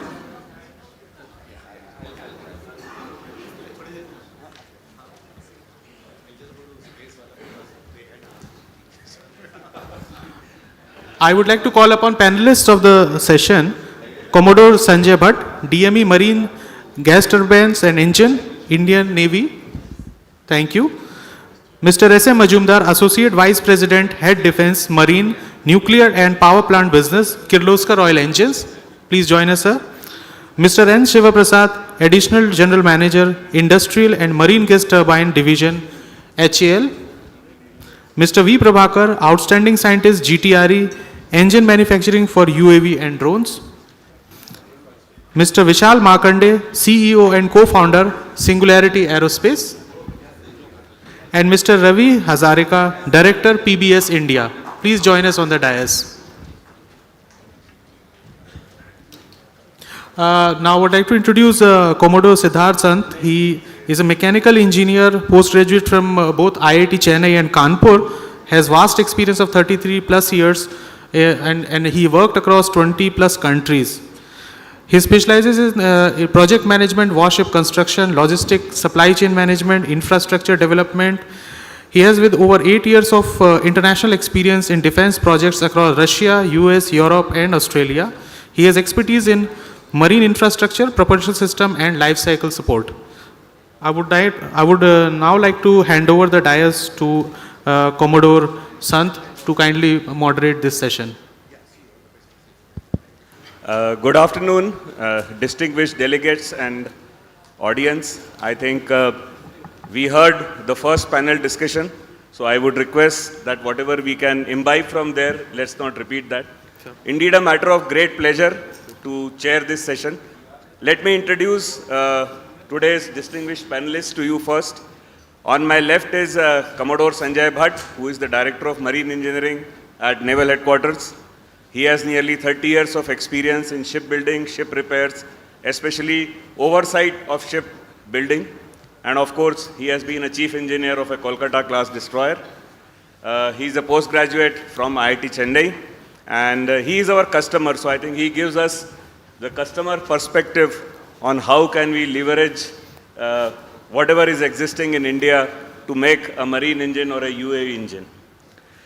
Next on my right is a very, I will say, diesel propulsion veteran, Mr. Sanjay Muzumdar, who is Associate Vice President at Kirloskar Oil Engines Limited. He is also the head for defense, marine, nuclear, and I think power generation business. So we call him about 75% naval officer because he has spent all his life dealing with the Navy, and to his credit goes one of the most conspicuous thing. That is, he was responsible for getting an indigenized large engine into the Navy, though through a licensed production, and that was the Pilstick engine, which powers many of our naval and Coast Guard platforms. And he represents the industry, so I think he should be able to add to that and tell us how can we leverage it. We have also Mr. Shiv Prasad, who is Additional General Manager at the Industrial and Marine Gas Turbine Division of HAL. Now, whenever we think of HAL, the first thought comes is only aero engine. But let me tell you that HAL is not only limited to aero engines. They do make industrial and marine gas turbines, and they have contributed immensely in delivering the P-17 Alpha LM2500 GTs to the Navy. He has over 34 years of experience. He is a master in robotics and automation and has vast experience of both aircraft as well as aero engine manufacturing, assembly, testing. So we look forward to him giving his perspective. We have also outstanding scientist and scientist H, V. Prabhakar, who is the head of, I think, small turbofan engine group. And he has been also instrumental. He was the lead for the Kaveri instrumentation and automation. He has over 30 years of experience. He is a postgraduate and has actively worked in aero engine manufacturing, assembly, testing, certification. He is a recipient of many awards and has also presented a number of papers and participated in global and international seminars. So welcome, sir. I'm sure you will be able to give us an insight of the academia or the research part. We have also with us Vishal, I think, Market Day, who is entrepreneur, co-founder and CEO. So that's of Singularity Aerospace. So he has vast experience of global supply chains, and he has worked in Citibank as well as Birla Global Finance, where I understand he was leading innovations for the Fortune 500 companies. He has interest in, I think, setting up tie-ups in high precision manufacturing, aerospace. So he is the best guy to tell us what hand holding does an entrepreneur need. So that's a fantastic perspective to get from him. And last but not the least, we have Ravi Hazarika from PBS Group. So he's an electronics engineer with about 20 years of experience. And he is working in the aerospace industry, doing strategic planning. So let us listen from him as to the industry perspective. So let's start the discussion. I think I would request all the eminent speakers to not repeat what we have already heard. Let us be pragmatic. Let's not get into good English language. And as a moderator, I have to speak the least. And I hope we don't land up in a session like the Republic TV 9 p.m. in Nation Wants to Know. So what we'll do is we'll ask each panelist, and I once again urge that be to the point. Let us be pragmatic. We all know how important is aero engine, how important is marine engine. My question is, as somebody just now said, and I fully agree with him, we have everybody on this stage. We have Kirloskar Oil Engines, industry is there. We have GTRE and HAL, who are academia, who have done research. They have made Kaveri engine. HAL has been making aero engines since 1957. We have other agencies also. The Bharat Earth Mover is making tank engines. Engine Vehicle Factory at Avadi is making engines. We have entrepreneurs who are willing to, who have global experience. He is also from a company which is heavily into a wide spectrum of things. So everything is there. We are able to make engines up to 3 megawatts. So what happens when it comes to making large engines? Why are we not able to produce the engine? And I fully agree with the gentleman. I don't know whether he is there or not. Why can't we have a General Electric, Rolls-Royce or a Pratt & Whitney here in India? What is stopping us? What is that we need to, I think, synergize so that we can leverage and probably come up with some points which can show us a roadmap of exploiting whatever is existing in the country. The second point is hand-holding. I would just like to add, yes, aero engine or marine engine or UAV engines, they are cost-intensive projects. You need a lot of money, you need a lot of time, you need a lot of people. So definitely, if you look at a private company, let me be very frank, it's a business case. Nobody is going to invest till he's going to make money out of it. That's a truth which one has to accept it, and that is not only good for foreign OEMs. It holds good for Indian OEMs also. If there is somebody who is starting a startup, he wants to make money. Otherwise, why should he do that business? So definitely we need hand-holding from government in many types. Maybe funding, Make One has given that provision to us. Maybe assurance of orders, or maybe as it was told that probably there should not be a competition for some technology. Let us share it. So what is your thought on that? So I have two specific questions for you.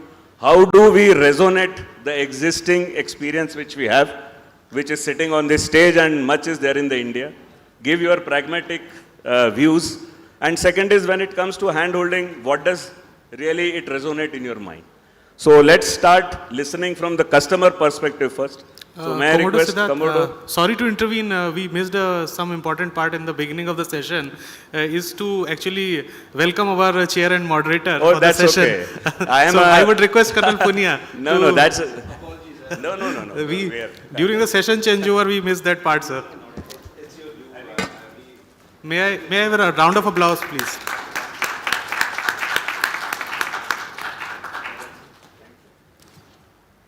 So, thank you, sir. You may please continue.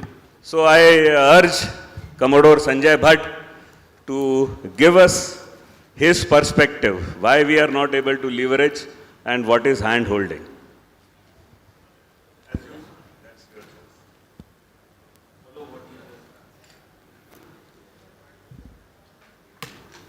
Thank you, sir.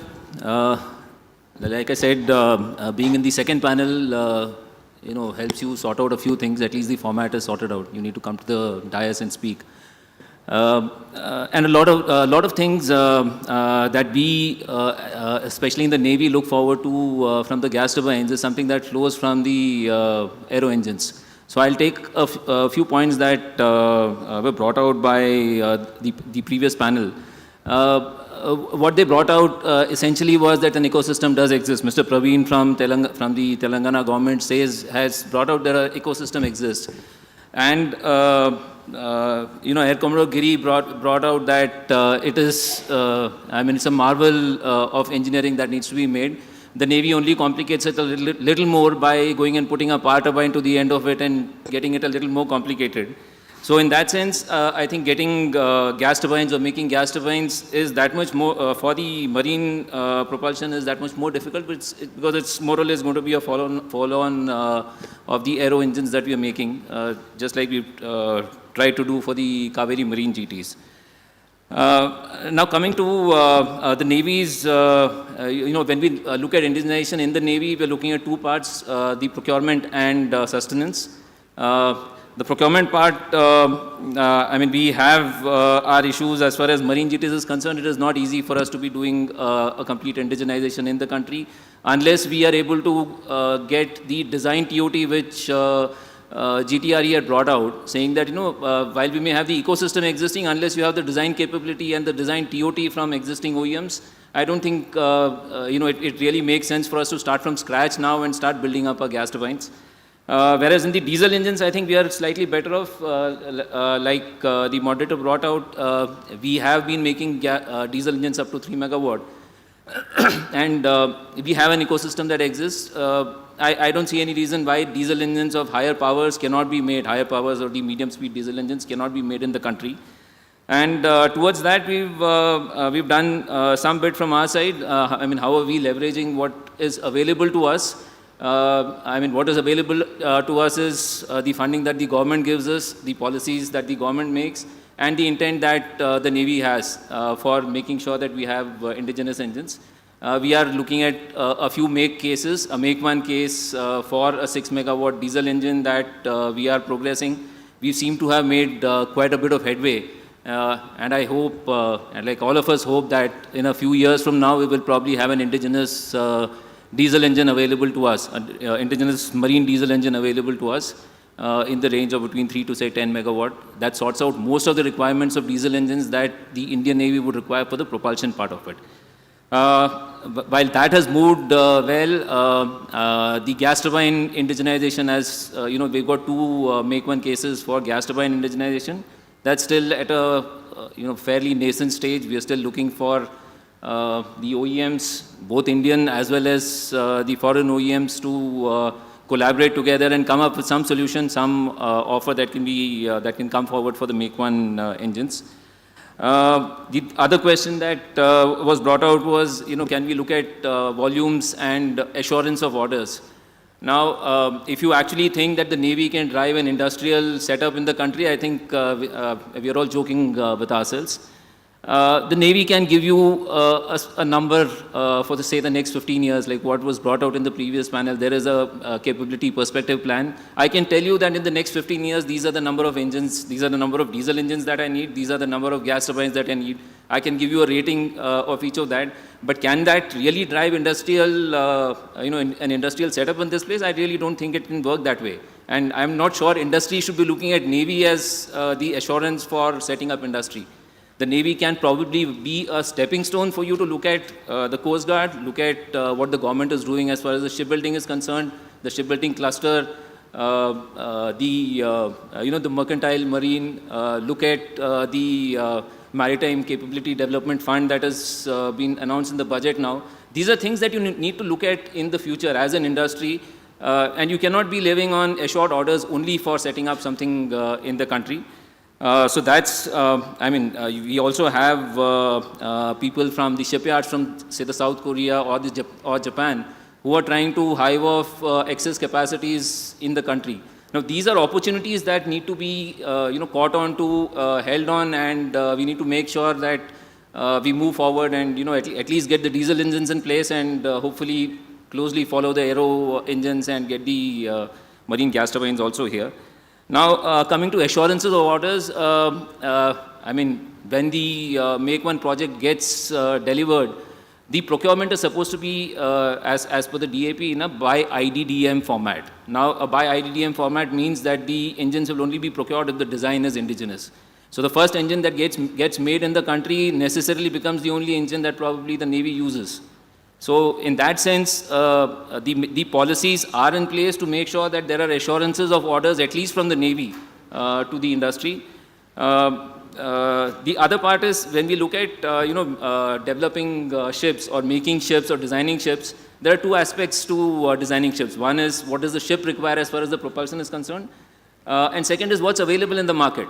So the capability to design a ship with the engines available in the countries is something that exists. We have our own design agencies or the ship design or the warship design bureau that can figure out how we make use of engines that are developed in the country. So that's the assurance that probably the Navy can give, whether it is a gas turbine or whether it is the diesel engines. Hand-holding, I think when you look at hand-holding, it is, the hand-holding that can be done from the Navy's point of view or even from the government's point of view is, make things slightly simpler for an industry to have a vision of what they are looking at. Numbers is something that we can give you clarity on, maybe approvals, maybe testing, trials. These are places where we can handhold and move ahead collaboratively with the industry to develop the engines.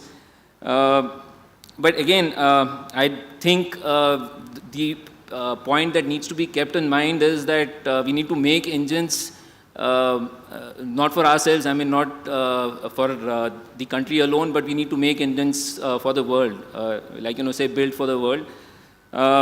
And for that, we need to make engines that are at least as good as what the other OEMs are giving us. Only then there is going to be demand from anywhere else.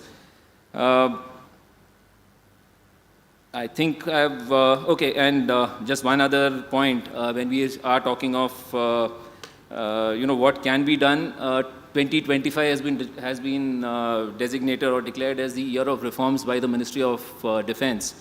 So what we can do in terms of, changing policies to make defense acquisition faster or, time sensitive, or making our QA processes or our approvals a little faster is something that we will be looking into, and hopefully in the next few days or months, you will see some positive impact coming out of it.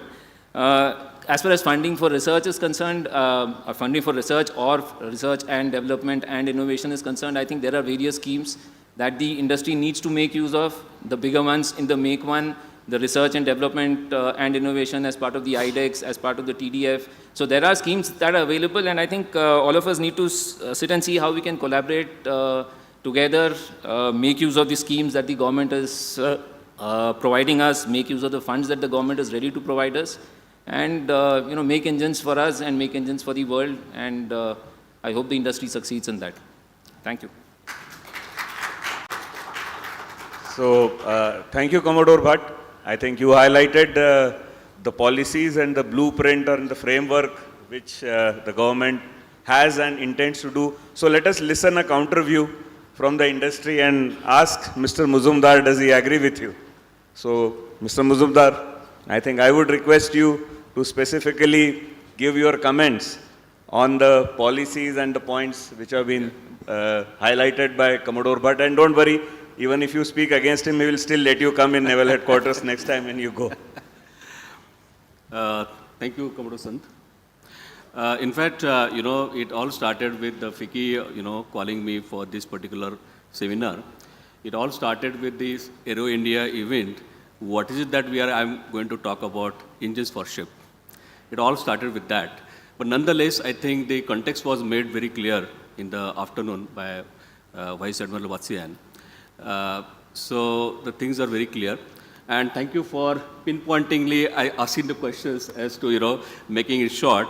I think you work as a naval officer and also as an industry person. You have made my job very simple to answer. So to begin with, when we talk about the Atmanirbhar or self-reliance, to my mind, there are two questions that come. I've been associated with the diesel industry for 30 years. Are we not Atmanirbhar? Yes, we are Atmanirbhar. Because we are talking about particular range of engines, and of course, when it comes to pinpointed question put by Commodore Sant, it is for the large engine particularly. I think that is where the matter that works, and also the specialized engines. So when I say specialized engines and the large engines, it is a different context altogether. In my opinion, being a large engine, it has its own peculiarities and the features, and particularly for the naval application, when we look at, the application requirements are very unique, which are not within the commercial world. And that way makes the matter more, I would say, a little complex to go with. And second is the large in demand per se, and particularly unique features which are required for the Navy. These are very low volumes, and the cost of investment is very high. And as you rightly said, the business case that determines the success in any private industry to put forward the case and to get it cleared and to go on our own, unless some part of other investment that comes in from the government. So I would say we are rightly, placed at the moment as an industry, and we will definitely get into that. Because I remember that, when it comes to, for instance, when MCMV was a project which was called in between, and we were asked that whether we can make magnetic engines. Yes, we took the challenge. And in fact, I must tell you that every aspect of the application was studied in detail. Going from a commercial built engine to a specialized magnetic engine, it has its own sense to go about. When it comes to, let's say, a magnetic, the point here is that, going with the crankcase material that has to be very specialized, arsenic steel, or we have to go for the specialized treatment, deperming and all. These are, it has its own challenges. But I must tell you that the industry, as Kirloskar, in the large engines, we started way back in 1979 as a collaboration for the licensed production of the engines. And today I must say there is a supplier base which is already established for this size of engines. From 1.7 megawatt up to 9 megawatt, the things are perfectly set in. And, as I said, as an industry, whatever the investment required, of course, unless it is handhold, because of the low volume and the peculiarities and the investments required therein. Of course, there is a limit that the private industry can go with, and nonetheless, we have put in a lot of investments in that connection, having a full-fledged manufacturing plant also. Now, here is the thing we are talking about indigenous design. Of course, it has its own sense to go with, and we want to be very sure that when we are making the indigenous design, it has to be foolproof, and that requires some level of expertise. We have already reached to that level of expertise, having our own Kirloskar indigenous design and development engines up to 3 megawatt with our own high-speed version. But medium speed has its own say in the process, and of course it's a peculiarity we have to go with. So going back to the application part of it, when you talk about a naval engine compared to a commercial marine engine, as Commodore, as just talk about the Commodore Son, I was talking to him, that, when it makes to the navalized thing, he said that we are fully navalized. Yes, we are fully navalized in the part that we definitely know what is, that goes in terms of the making of a navalized engine.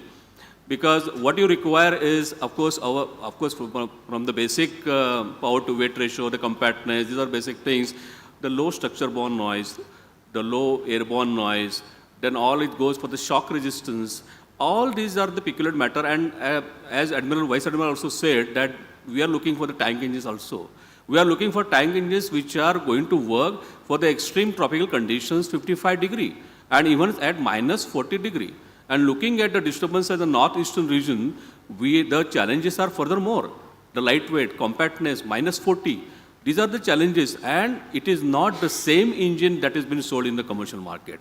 It has its own challenges and definitely calls for unique level of, expertise and, the development work. So that's how we are placed in. Talking about this size of engines and looking at this thing, what I could say is, as far as up to 3 megawatt high-speed engines, 96% of indigenization is already through. It's only the 4%. What are we looking at the 4%? The 4% part is related to more on the fuel engine equipment and some other few atoms. That's it. We are already indigenized. When it comes to the, the other part of the large engines also, having got with the licensed production, we have reached to the level of 70% of indigenization. So what is that is missing now? The missing part is the specialized technology which are required for the balance part of the high value atoms like crankcases, like the crankshafts, unless we have the ecosystem in place, and it has this huge investment to go. So unless these things are there, then becomes a problem. And that's where the differentiating factor. I think we are already reached to a level, yes, today we are poised for having our own self-sufficiency when it comes to diesel engines, particularly for the naval applications, for any sort of applications. In conclusion, I would say what it looks for, because in terms of the future requirement, the emission is also one of the aspects that we have to take care of. Today we are tier 2, tier 3. Of course, in terms of the innovation, as an industry, we are poised for all sort of combinations when it comes to the emission level, be it a 4-valve design or a Miller cycle or the exhaust gas, changes, whatever we talk about the selective catalytic converter and all. So things are there let down fairly well, so there is no issue. What is more required is the collaboration and the innovation has to go hand in hand. When I say collaboration and innovation has to go hand in hand, is more particularly applicable to the ship designers, shipbuilders, engine manufacturers, the regulators. I think if we come forward and have the complete, in assessment when done as a country, where we start in terms of the technology, I think we can solve this problem. So thank you very much. So thanks a lot, Mr. Mazumdar. I think you articulated it very well and highlighted very few key points. So we have been talking of diesel engines. Let us listen about gas turbines, and I will request Mr. Prabhakar, who has been a veteran at GTRE, to throw some light as to what is lacking, why we are not able to make a gas turbine. Good evening all. Let me just start by saying this gas turbine, what I am going to talk about, is different from what the other speakers spoke about. It is not the megawatts of naval. It's not the 45 kilonewtons, 60, 100 kilonewtons of thrust class engines of big fighters. I am talking about sub 10 kilonewtons, small engines.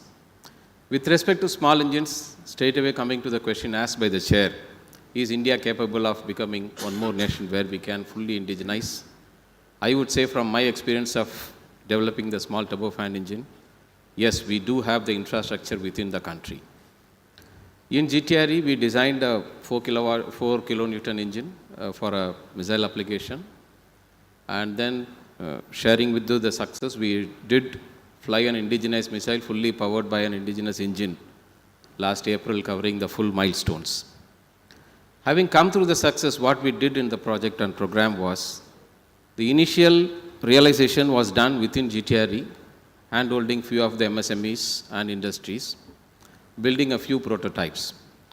From there, we need now much more engines to verify the performance of the engines. So we are extending beyond that. And when we looked at it, I will take it into two ways. One is the design aspect, one is the manufacturing aspects. Design per se for military applications, gas turbine has been leading the pack. But of late, if you see, there are many industries who have the fullest design capabilities to design below 10 kilonewton thrust class engine. You can see all over in the halls. Many people have put in engines of gas turbine engines who have been designed and done. Then what is the issue? The issue is coming to manufacturing, and manufacturing as bulk in full engine wise. As it was mentioned earlier, we have many industries who are the supply chain for foreign OEMs. Many are there. You go around and see the stalls, you have many who are the supply chains for foreign OEMs. But as a full engine, if you ask me, we don't have many players to take it up. First, as a project director, when I want to go in, these people are already fully loaded with a serious production of engines.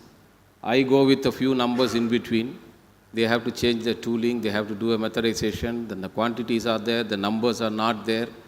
And as the gentleman from HAL pointed out earlier, that becomes a big challenge. This is where we need the industries. And these days, Government of India is supporting the whole industry background with a DCPP model, wherein we take you as a production partner in the development stage itself, so that there are projected numbers and the industries have to come forward. So my request is the industries to come forward, and it has been told gas turbine is a highly capital investment trade. Volumes are low, but then challenges are there, but we have to go across with that. And we are there to take the industries, and we can do it. And among all these gas turbine engines, whether it is naval or a high thrust class engine, I would classify the small engine as a low hanging fruit, which can be fully realized in India. The whole capability is available within India. We are there from GTRE to handhold you and take you forward. And similarly, there are many private players. And join us. There are exciting times ahead. There are lots of spin-offs in this small gas turbine field, wherein this can combine with electrical for hybrid machines, electrical hybrid machines, for its various kinds of drones and UV applications. There's a lot of scope. I would really request the industry to come forward. And then the another question asked by the chair was the interaction with academia. In GTRE, in DRDO, there has been a very high level of including academic into the projects. We give specific targets to the academics, and there are various fundings to all the academic institutions, wherein we get solutions from the academic institutions, and they are there with us. They are a partner to us in the development of engines, and we are there to handhold the engines and take you forward. Please join us in this exciting journey looking ahead. Small engines are fully realizable within the country. Thank you. Thank you, sir. I think you highlighted very relevant points, and academia is one he mentioned. And I do agree with him. If you look at the top US universities, whether MIT, Purdue, UC, Berkeley, the list can go on, they all have contributed immensely to the technological development of the country. We also have IITs, we have many other fine institutes, but somehow we have not been able to achieve that. So there is something which needs to be looked at. Our academia, the same IIT guy, he goes to Silicon Valley and does well. Why can't he do well here? That is my question. And I asked that to my son also, but then the answer which he gives, I can't tell you here. So that's a very good question. And I think we'll continue with gas turbines and listen to HAL. And as I said, that HAL is not only aero engine, it is industrial and marine gas turbines also. So let us hear from Shiv Prasad what he thinks is preventing us from having a full-fledged marine GT in-house. Thank you, sir. Thank you for the... what I want to start is that India as a nation has recently achieved a significant milestone in strengthening the naval capabilities. Our Prime Minister has recently commissioned 3 advanced naval platforms on a single day. One is a destroyer, one is a submarine, and one is a frigate, okay, the Nilgiri. And we at HLIMGT are proud to be part of it because we have installed and commissioned 2 marine gas turbine engines on that particular frigate ship. HAL, as Commodore Sant has told us that, yes, we have a marine gas turbine engine. We have all the capabilities for, assembly, testing, and also repair and overhaul of these engines. We have been established in 1986, very few of you know that, and we are only into the marine business. Till today, we have been supporting the P-17, the P-17 Alpha, and also the indigenous aircraft carrier INS Vikrant.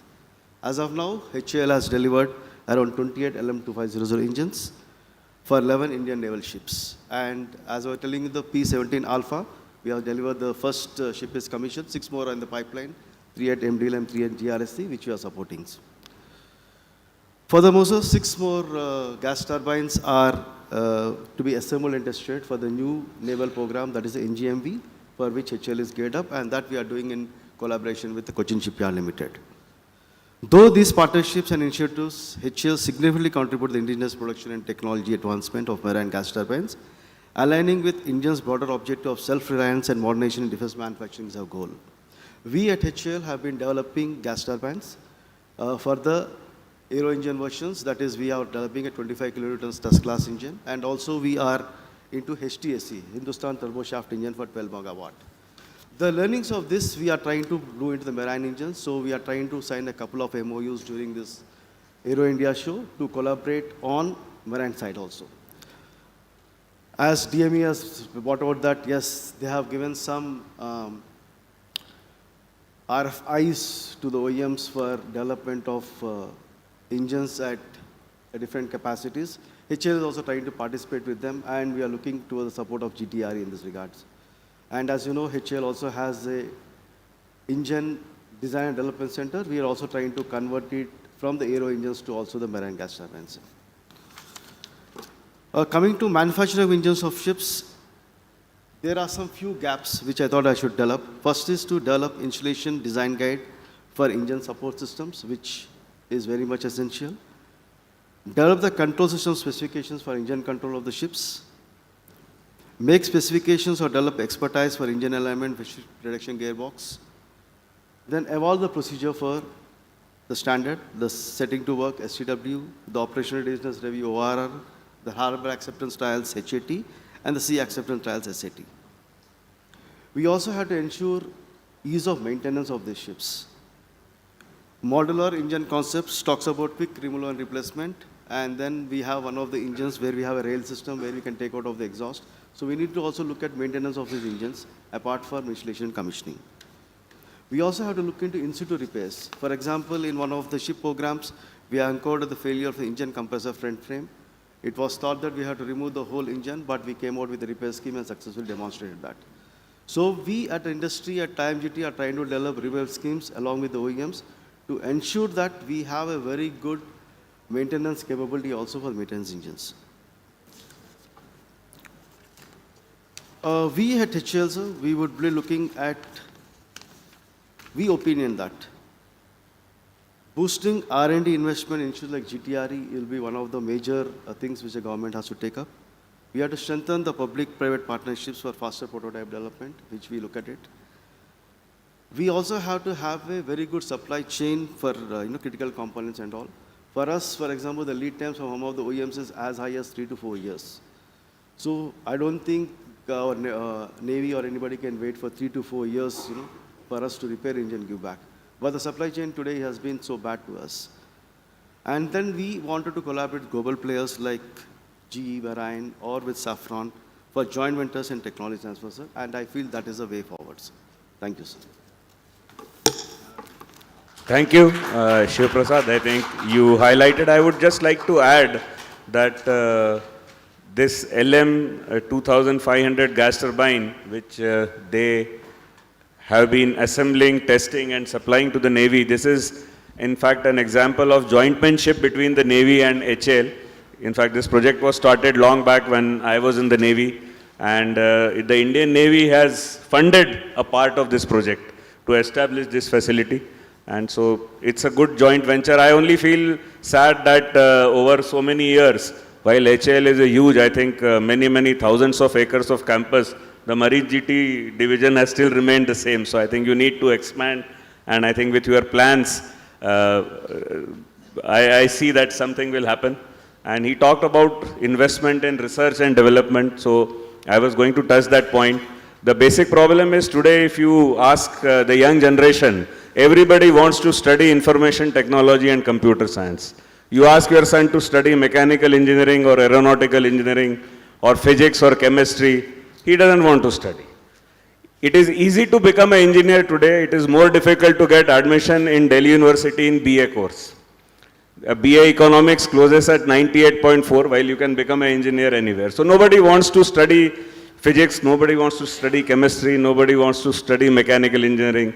Everybody thinks I should study IT, then fly to California, work with Google and earn money. So that is another area why all such fields of manufacturing are, I think, affected. And I think the right man to speak on this is, I think, Vishal, who is an entrepreneur, co-founder, and has a passion for doing indigenous manufacturing.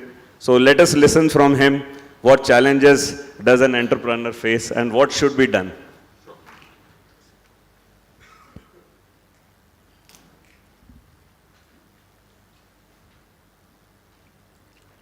Thank you, sir, for that kind introduction.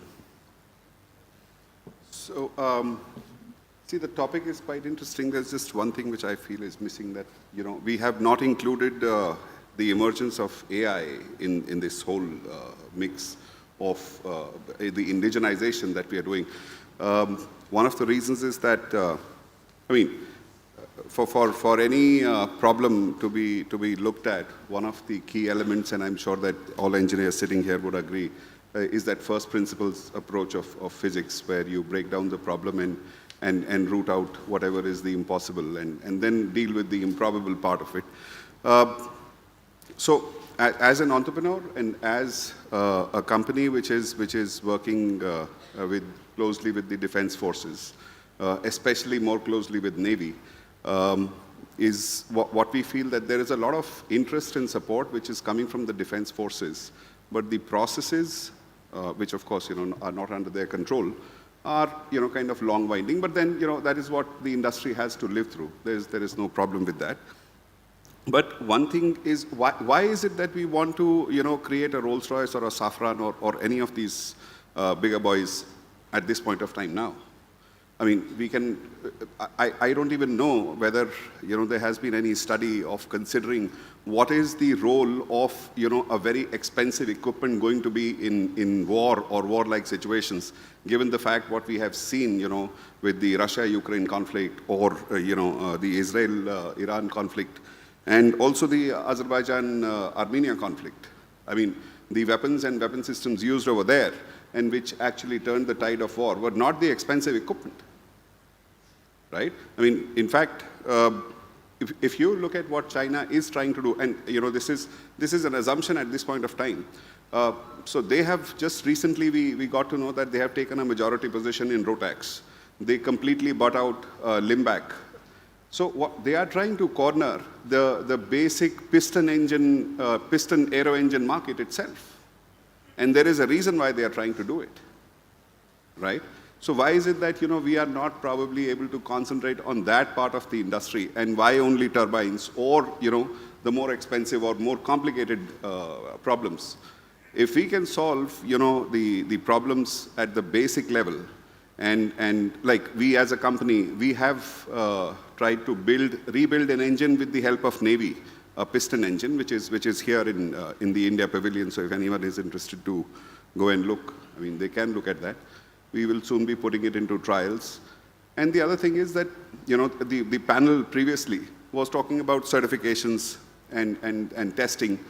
Yes, it is important, it is required, but there needs to be, some kind of a logic-driven approach that all certifications and trials and whatever else was required was to be done when the flight was manned.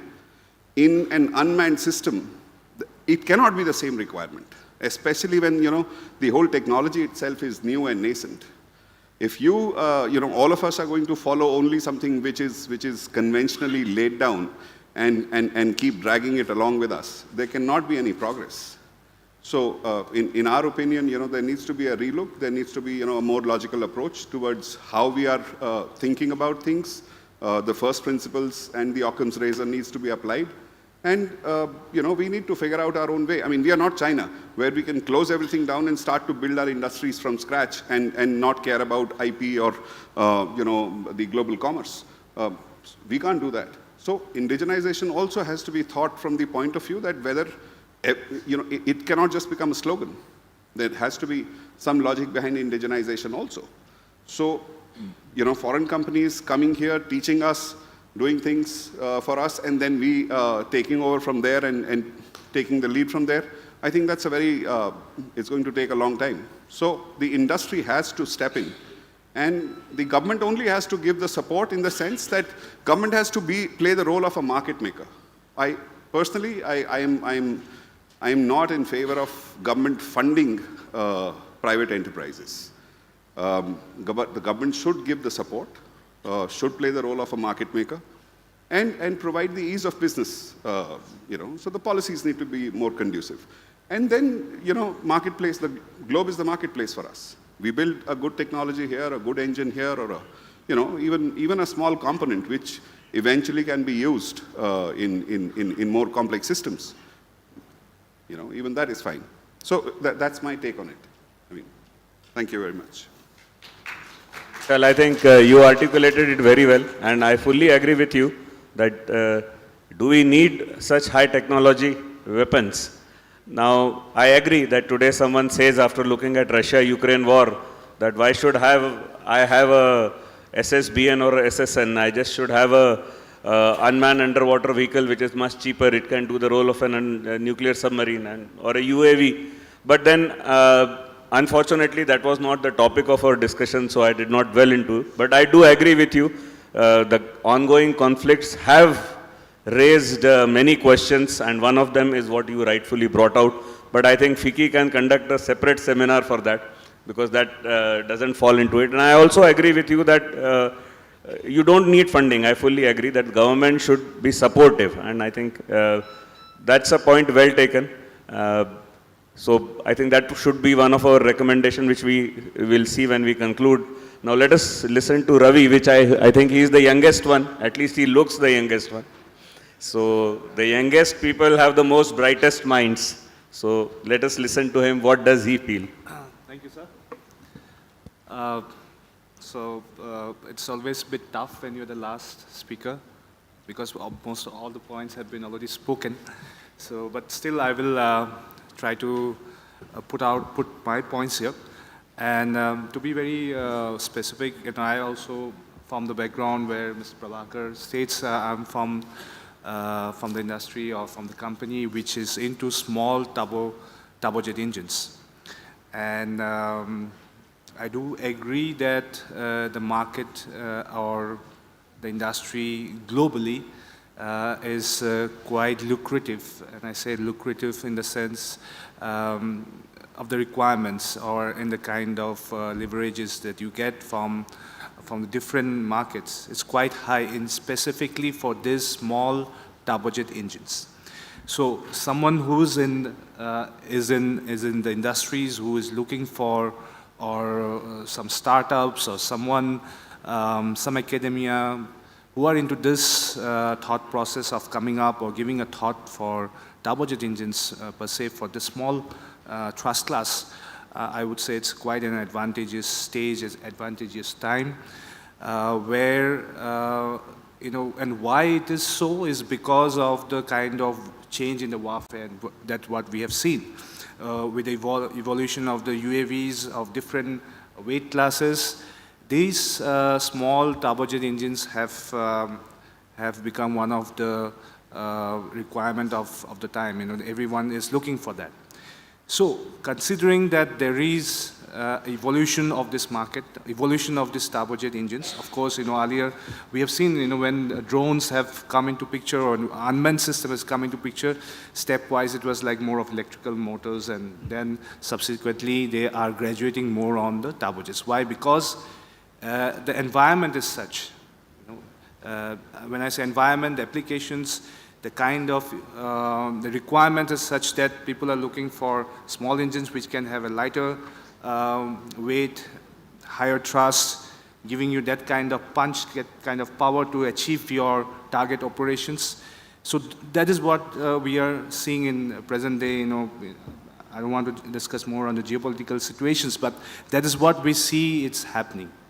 And as I said, change of the warfare. So this is an evolution, and this is where I think there is a lot of leverages there as far as small turbojet engines are concerned. When I say small turbojet, as Mr. Prabhakar said, he talked about 4,000 Newton thrust. I would go below that, of 400 to 500 Newton thrust starting, or 215 Newton thrust starting, and of course go towards 4,000, 5,000, 6,000. It's a huge market. What we have seen from our perspective, from our company or the market where we are working is that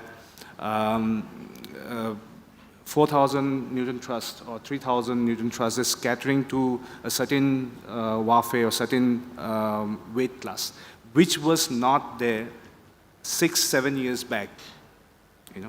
But it's predominant now because of the kind of situations. So somebody who's in the development process of 400, who has done something in 500, who has already got into that kind of gas turbine development process some 5-6 years back earlier, can still look forward to enhancing those kind of thrust class, getting into that 1,000, 1,500, and then think of that, because the market is enhancing. And this is, I'm talking about the leverage. This is, I'm talking about what kind of requirements, how the market looks attractive for the small engines, and how the ecosystem can work. In this case, I would say, and I heard the panel, in the earlier panel as well as in this panel, the word being used is collaborative, collaborations. So I would say this is a word which has to stick in order to have this product or have this ecosystem evolve, because collaborations doesn't, there's someone who's thinking about that engine development, say 250, 400, and there is someone who wants to have that, wants to have that and apply it. And there's someone who is supporting for small components. So there should be a handshake among all these ecosystem players, kind of a collaboration in order to have that thought or have that idea get into that stage. 400, say 10 Newton thrust, 200, 4,000.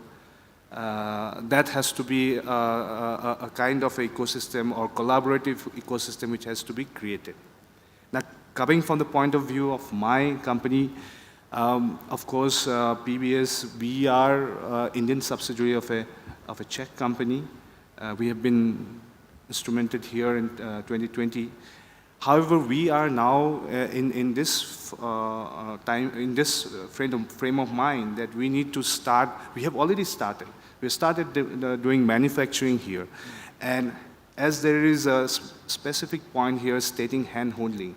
Now, we have our partners who are developing or who are manufacturing these components for the full engine assembly, and they have been handheld in the respect of the kind of technology that they would require to understand the quality aspect, to understand the process aspect as far as turbojet engines are concerned. So those are the things which we as a company, we have started doing with our partners, which we say is supply chain, but as a partner organizations, so that, that similar kind of, I would say the skill set, the similar kind of quality also evolves in this domestic market, in this market. So I would say, overall, the time that we are in now with the kind of requirements, with the kind of, thought process or in the kind of enterprising ideas that people have now, I think it's ideal time for the small turbojet engines to evolve and come into, into realizations. And that too, of course, I would say that a domestic engine, or for that matter, engine which has been developed where domestic industries are involved, where the academia from India or the institutes across India are involved. So these would lead to a enhanced product. We have developed engines of 2,200 class with the help of our know-how, with the help of kind of skill set that we transfer. Somebody here can go ahead and go for another 6,000 or 5,000 class of engine, thrust class of engine, which is much bigger and becomes more strategic. So this is what I feel as far as today's topic is concerned, of hand-holding part as well as of the leverage that the market can offer to this kind of turbojet engines. Thank you, sir. So, thanks, Ravi. I think you spoke well, and as Vishal had said, logical indigenization, you probably look forward to progressive indigenization. That is, as you highlighted, that low-power turbojet engine where ecosystem exists, I think that should be done first, and probably from there, somebody can learn. The other point you highlighted was co-sharing. In fact, I have also been saying, like, there is GTRE, HAL just across the road. I think they both should share their resources, both talent as well as infrastructure, and that if that can be extended by private industry, of course, there are other interests and ifs and buts. Probably that is one way to synergize the ecosystem. So I think I would, before we take some questions from the audience, I would like to ask Commodore Bhatt, who started or who set the ball rolling, that one point which comes out, though people have not spoken, I think, very vociferously, because they might be seeing you in uniform, but then is that ease of doing business. One point which comes again and again, and if you read article, that our standards and references which we put, they are sometimes, I think, too ambitious. like I was reading an article on FICV and FRCV. So then that people have put MIL standard, DEF standard, ISO standard, Sri Lanka standard, everything, whatever you get around the world, you put it and generate RFP. Now that equipment can never be manufactured. And if it can be manufactured, it becomes so expensive, they have to compete as L1. I personally feel, if you look at marine equipment, shock, vibration, we are still using some old shock chart. Of course, I agree that you now build ships to IRS standards, SBN level, ABN levels, while stealth is important. But I'm not specifically saying that. Do you think that there is a need for the armed forces as a whole, I'm not specifically putting this question to you, to look into the specifications which we are using and be more pragmatic? Because probably that will make the business much more easier. What is your view on that? Sir, while I agree with you that, we need to make our standards, make our requirements a little more pragmatic, there are two ends of the spectrum. One, OEM who would want to sell me anything that he wants to, can sell me. And second, us being on the other end of the spectrum where we want everything to MIL standards and every other standard that we can, lay our hands on. We obviously need to reach a middle path where we get what the Navy really requires for the platform that we are designing. Like you said, we've started moving on from insisting on MIL standards and DEF stands for every equipment. We've started making ships to class. We've started, even the shock standards, by the way, are something that we got from the British, from the Royal Navy. We've scaled it down. There are further trials going on to bring it down further to see, do all equipment require the kind of standards that were thought of maybe 30, 40 or 50 years back, or can we, find innovative ways of managing things with equipment that don't really need to reach those levels? Can we do some kind of mounting arrangements? So those are solutions that, will come out when, when you spoke of co-sharing, collaboration. This comes out when the Navy and the OEM speak to each other, and we are open to hearing from the OEMs. We are open to trying and figuring out what is possible in the given environment. And when we say indigenization, we accept the fact that what is going to be made in the country will not necessarily be at the peak of the technological marvel. We accept that we will get something that may probably not be at that level, but that's something that we are ready to accept. When we say we want a 6 megawatt diesel engine, we are not saying we want a world-class diesel engine. We want a diesel engine that works. We want a diesel engine that can perform the job that it is expected to do. So in that sense, yes, sir, we need to be pragmatic, but I think we need to, come somewhere in between, to figure out what, what's the bare minimum that the Navy requires for the platforms that are expected to go to different levels of war. What is going to be closer to the shore probably requires a lesser amount of standards. What's going to be really into combat probably requires the kind of standards that we are setting out for the equipment right now, sir. I have a point here, sir. Looking at this gas turbine engines, basically it is low volume. Now, if you want us to indigenize the whole thing, it's basically aero engine derivative. And we know that manufacture of these aero engine parts are really critical. Now, the infrastructure that has to be established by anybody to do a barren gas turbine engine is going to be tough because there are no returns. First thing is that there's no ROH of this because the TBO of this is around 40,000 hours. There's only the small components that you replace.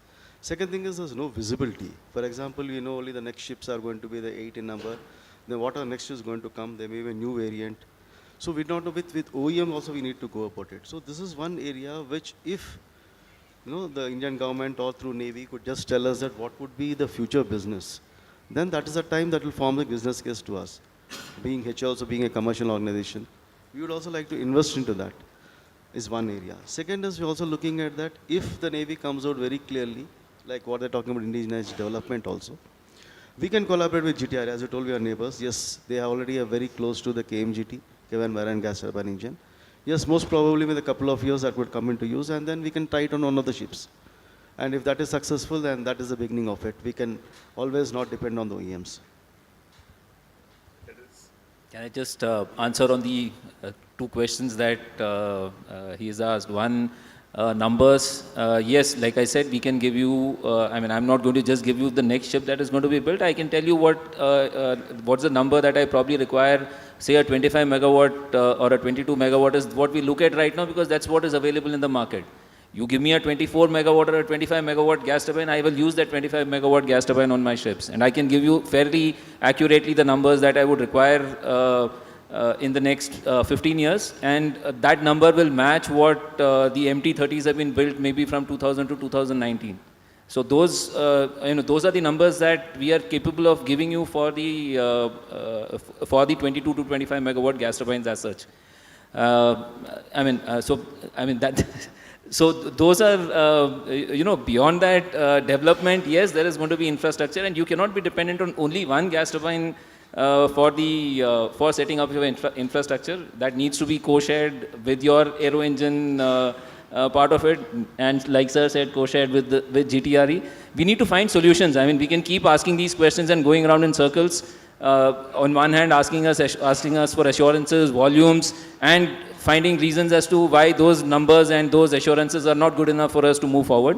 I think we need to sit together, try and figure out how we can reach some stage where we start making progress. The KMGT is something, if we are able to reach a stage of fruition, we will surely put it on our ships. But we need to reach that level. I mean, we can't be talking about the next ship that we are going to put it on. Let's reach that stage where we have that gas turbine with us. Let us ask the audience, and then I can give you any, yeah.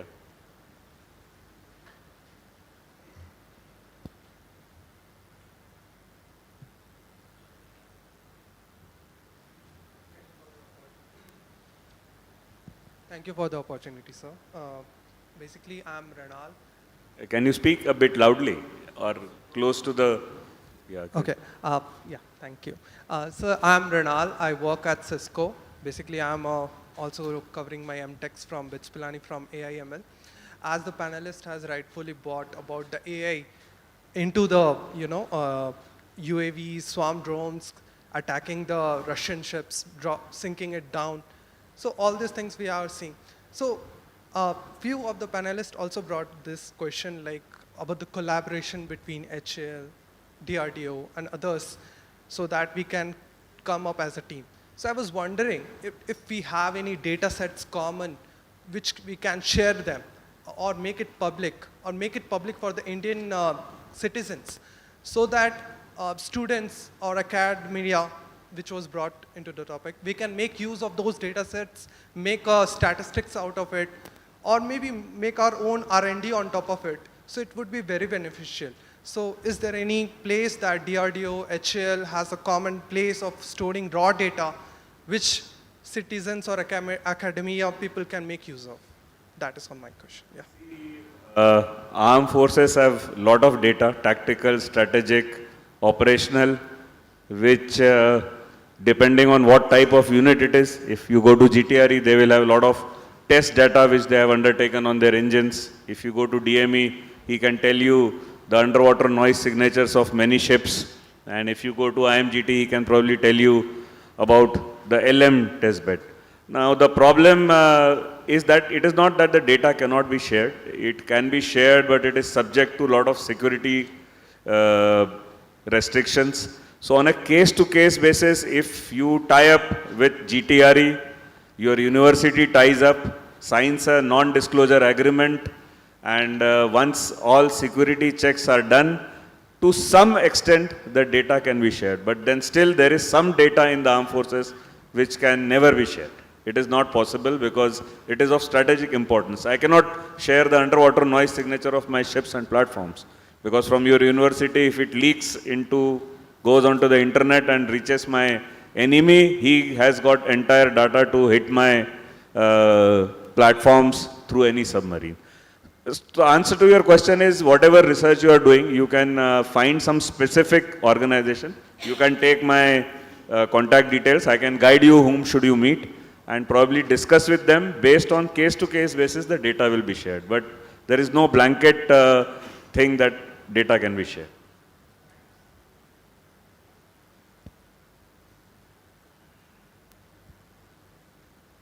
My name is Rao.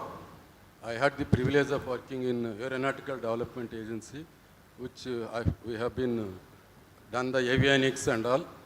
So since the questions are somewhat relevant, I would like to mention, if you have to do a fast development, I'll repeat, fast development of LRUs or anything, you don't have to look for the full qualification and all specifications. Even in our case, we have not seen the full specifications. What we do is, if equipment has to be indigenized or made, we'll have something called LQT, limited qualification testing, where, as you rightly said, only subset of the total qualification tests, which are very, very relevant to this, only it has to qualify. And after that, it can directly get into flight. But it is limited to few hours of flight testing. So after getting the subsequent feedback of successful this, then some more tests will be done. So finally, it will get into full qualification testing.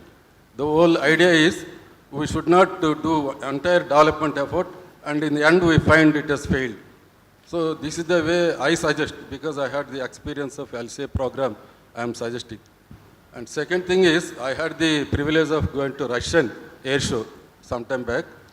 So there a Chinese aircraft was also there. I interacted with the Chinese, this one. How your aircraft has come so fast? For LCA we were struggling so many years, but yours is flight tested so fast. What they said is, they go for incremental testing. For example, their engine, it has not gone at all full qualification. But still the certification agencies, they are allowed to fly for 5 minutes first. For ground testing, subsequently 5 minutes. Then when the flight testing shows it is going in a very positive way, they have made it to 10 minutes. Like that, they have gone step by step in incremental way. In our case, we are actually, when I joined HL and ADA, still we are developing, I'm sorry to say, the engine is done, but still we are doing it. But there is no, it has not come to the flight testing at all. Kaveri engine has not at all come to the flight testing. I think we have to think out of the way, out of box thinking, and do something for fast accelerated flight testing. This is my suggestion.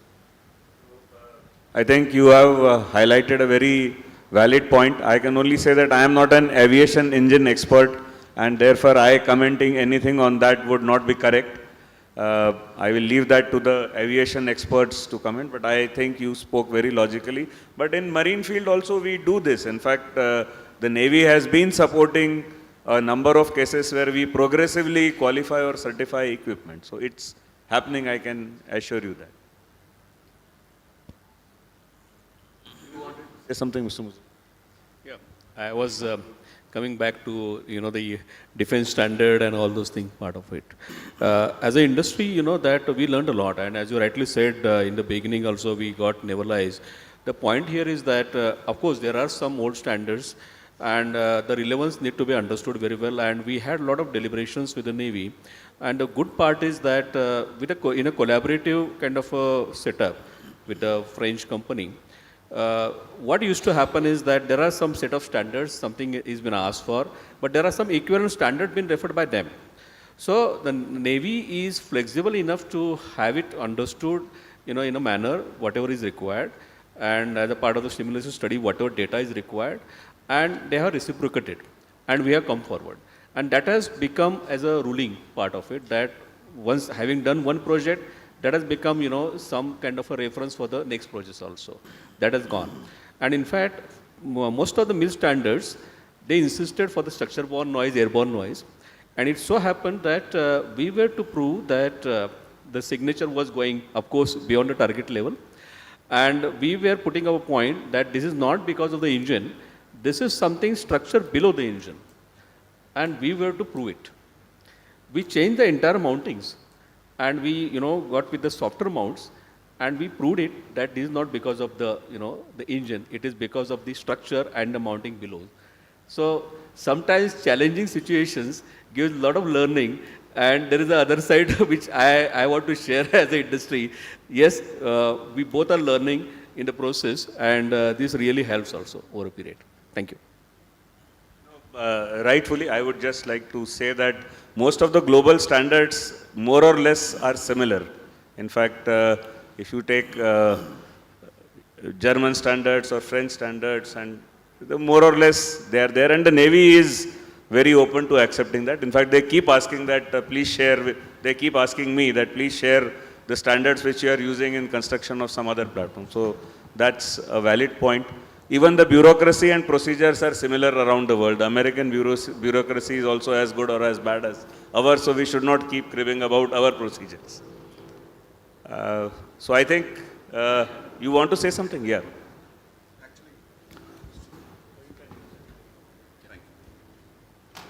So what the gentleman said is right, but then there is one thing that we can take a cue from. All countries post-Second World War which have developed any successful private weapon programs or allowed private companies to enter into it had to declassify SIGINT. Now, if we don't do that, then we are stuck. I mean, even to the level of where we cannot even be allowed to do spectrum scan before doing a flight trial becomes a challenge and a problem. Because I know, I mean, what you're saying, but then if you don't bring in the industry into the ambit of OSA, it will always remain a challenge. No, I do agree with you. When I was in the Navy, we faced a challenge. I think Commodore Bhatt must be aware we are trying to outsource the vibration trials of the ships. And after a lot of deliberation, it was decided not to do it. But I'm sure with time passing, it will happen. One thing I would just like to add before I conclude is that globally what is happening is there are some private industry which have become national companies. Like I'll give you a simple example. I work with Rolls-Royce. For UK, Rolls-Royce is their national company. They have a bond with them. So they share that data with them. If you go to US, General Electric is their national company. In our case, probably, I think that day will come, the way government and our policies are changing. And once that happens, probably data can be shared now also, but it is on case to case and basis. So I am sure that this will get, yeah. So I think we will conclude this session. It was a really invigorating session with speakers across, and I think you must have surely noted what they said. What comes out, I will just put it in 2 lines that yes, we do have a lot of expertise, a lot of ecosystem existing. I think we need synergy, probably more cohesive working, co-working, sharing of resources, sharing of infrastructure, sharing of human resource also. So that is one thing. I think we do need to look at our procedures, though a lot of simplification has been done, but still probably make one, I feel, should become more simple. There should be more investment from the government side because all defense projects are capital intensive and time intensive. So one needs to look into that because expecting, as people have highlighted, that you have peculiar equipment, the numbers are less, long gestation period, expecting industry only to put its all money into it is not possible. So one needs to look at that. And I'm sure with the way government is streamlining, we definitely will see better days to come. I thank Fiki and I thank all the domain experts who spoke very well and contributed. Thank you. I think it was very interesting to chair this session. Thank you, Commodore Siddharth Sant. It was indeed a very nice and interesting conversation. And we thank each panelist for sharing their vision, perspective about this particular subject. So we would like to thank Commodore Sanjay Bhatt for sharing the perspective from Indian Navy, Mr. Majumdar from the Kirloskar Oil, Mr. Shiv Prasad from HAL, Mr. Prabhakar from GTRE, and Mr. Makande and Mr. Ravi Hazarika, panelists on both the extremes, and they shared a very different perspective of the entire picture, how we should be developing all these things. So definitely, sir, all the points noted, and probably these would give us some hint to develop the future conversations around these points. So we have taken the notes of these points. So with this, we come to the end of this program. I would like to request Chair and Moderator Commodore Sant to kindly felicitate your panelists with the Aero India memento. So to start with Mr. Ravi Hazarika.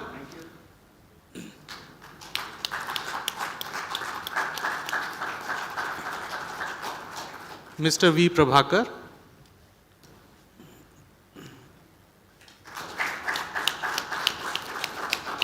Mr. S.M. Majumdar.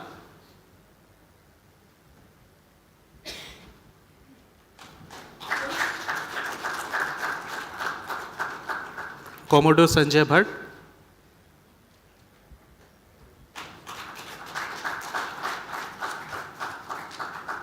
Mr. N. Sivaprasad.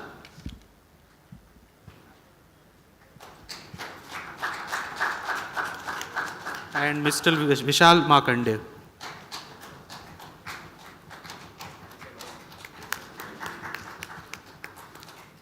May I request Colonel Sanjeev Punia from FICCI to kindly felicitate the chair and the moderator of this panel discussion, Commodore Siddharth Sant.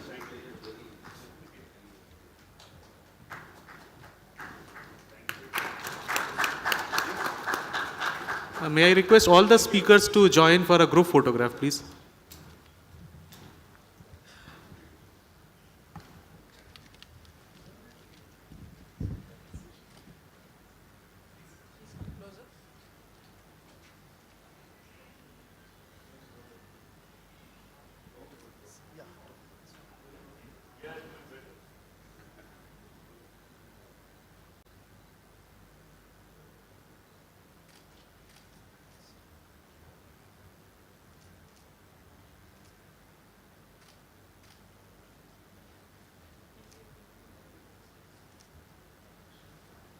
Thank you, and I would request all the delegates to they can have a tea and coffee. There is just outside this hall. There is a space near to the entry point to this hall, so you can take some tea, coffee, refreshment over there. Thank you.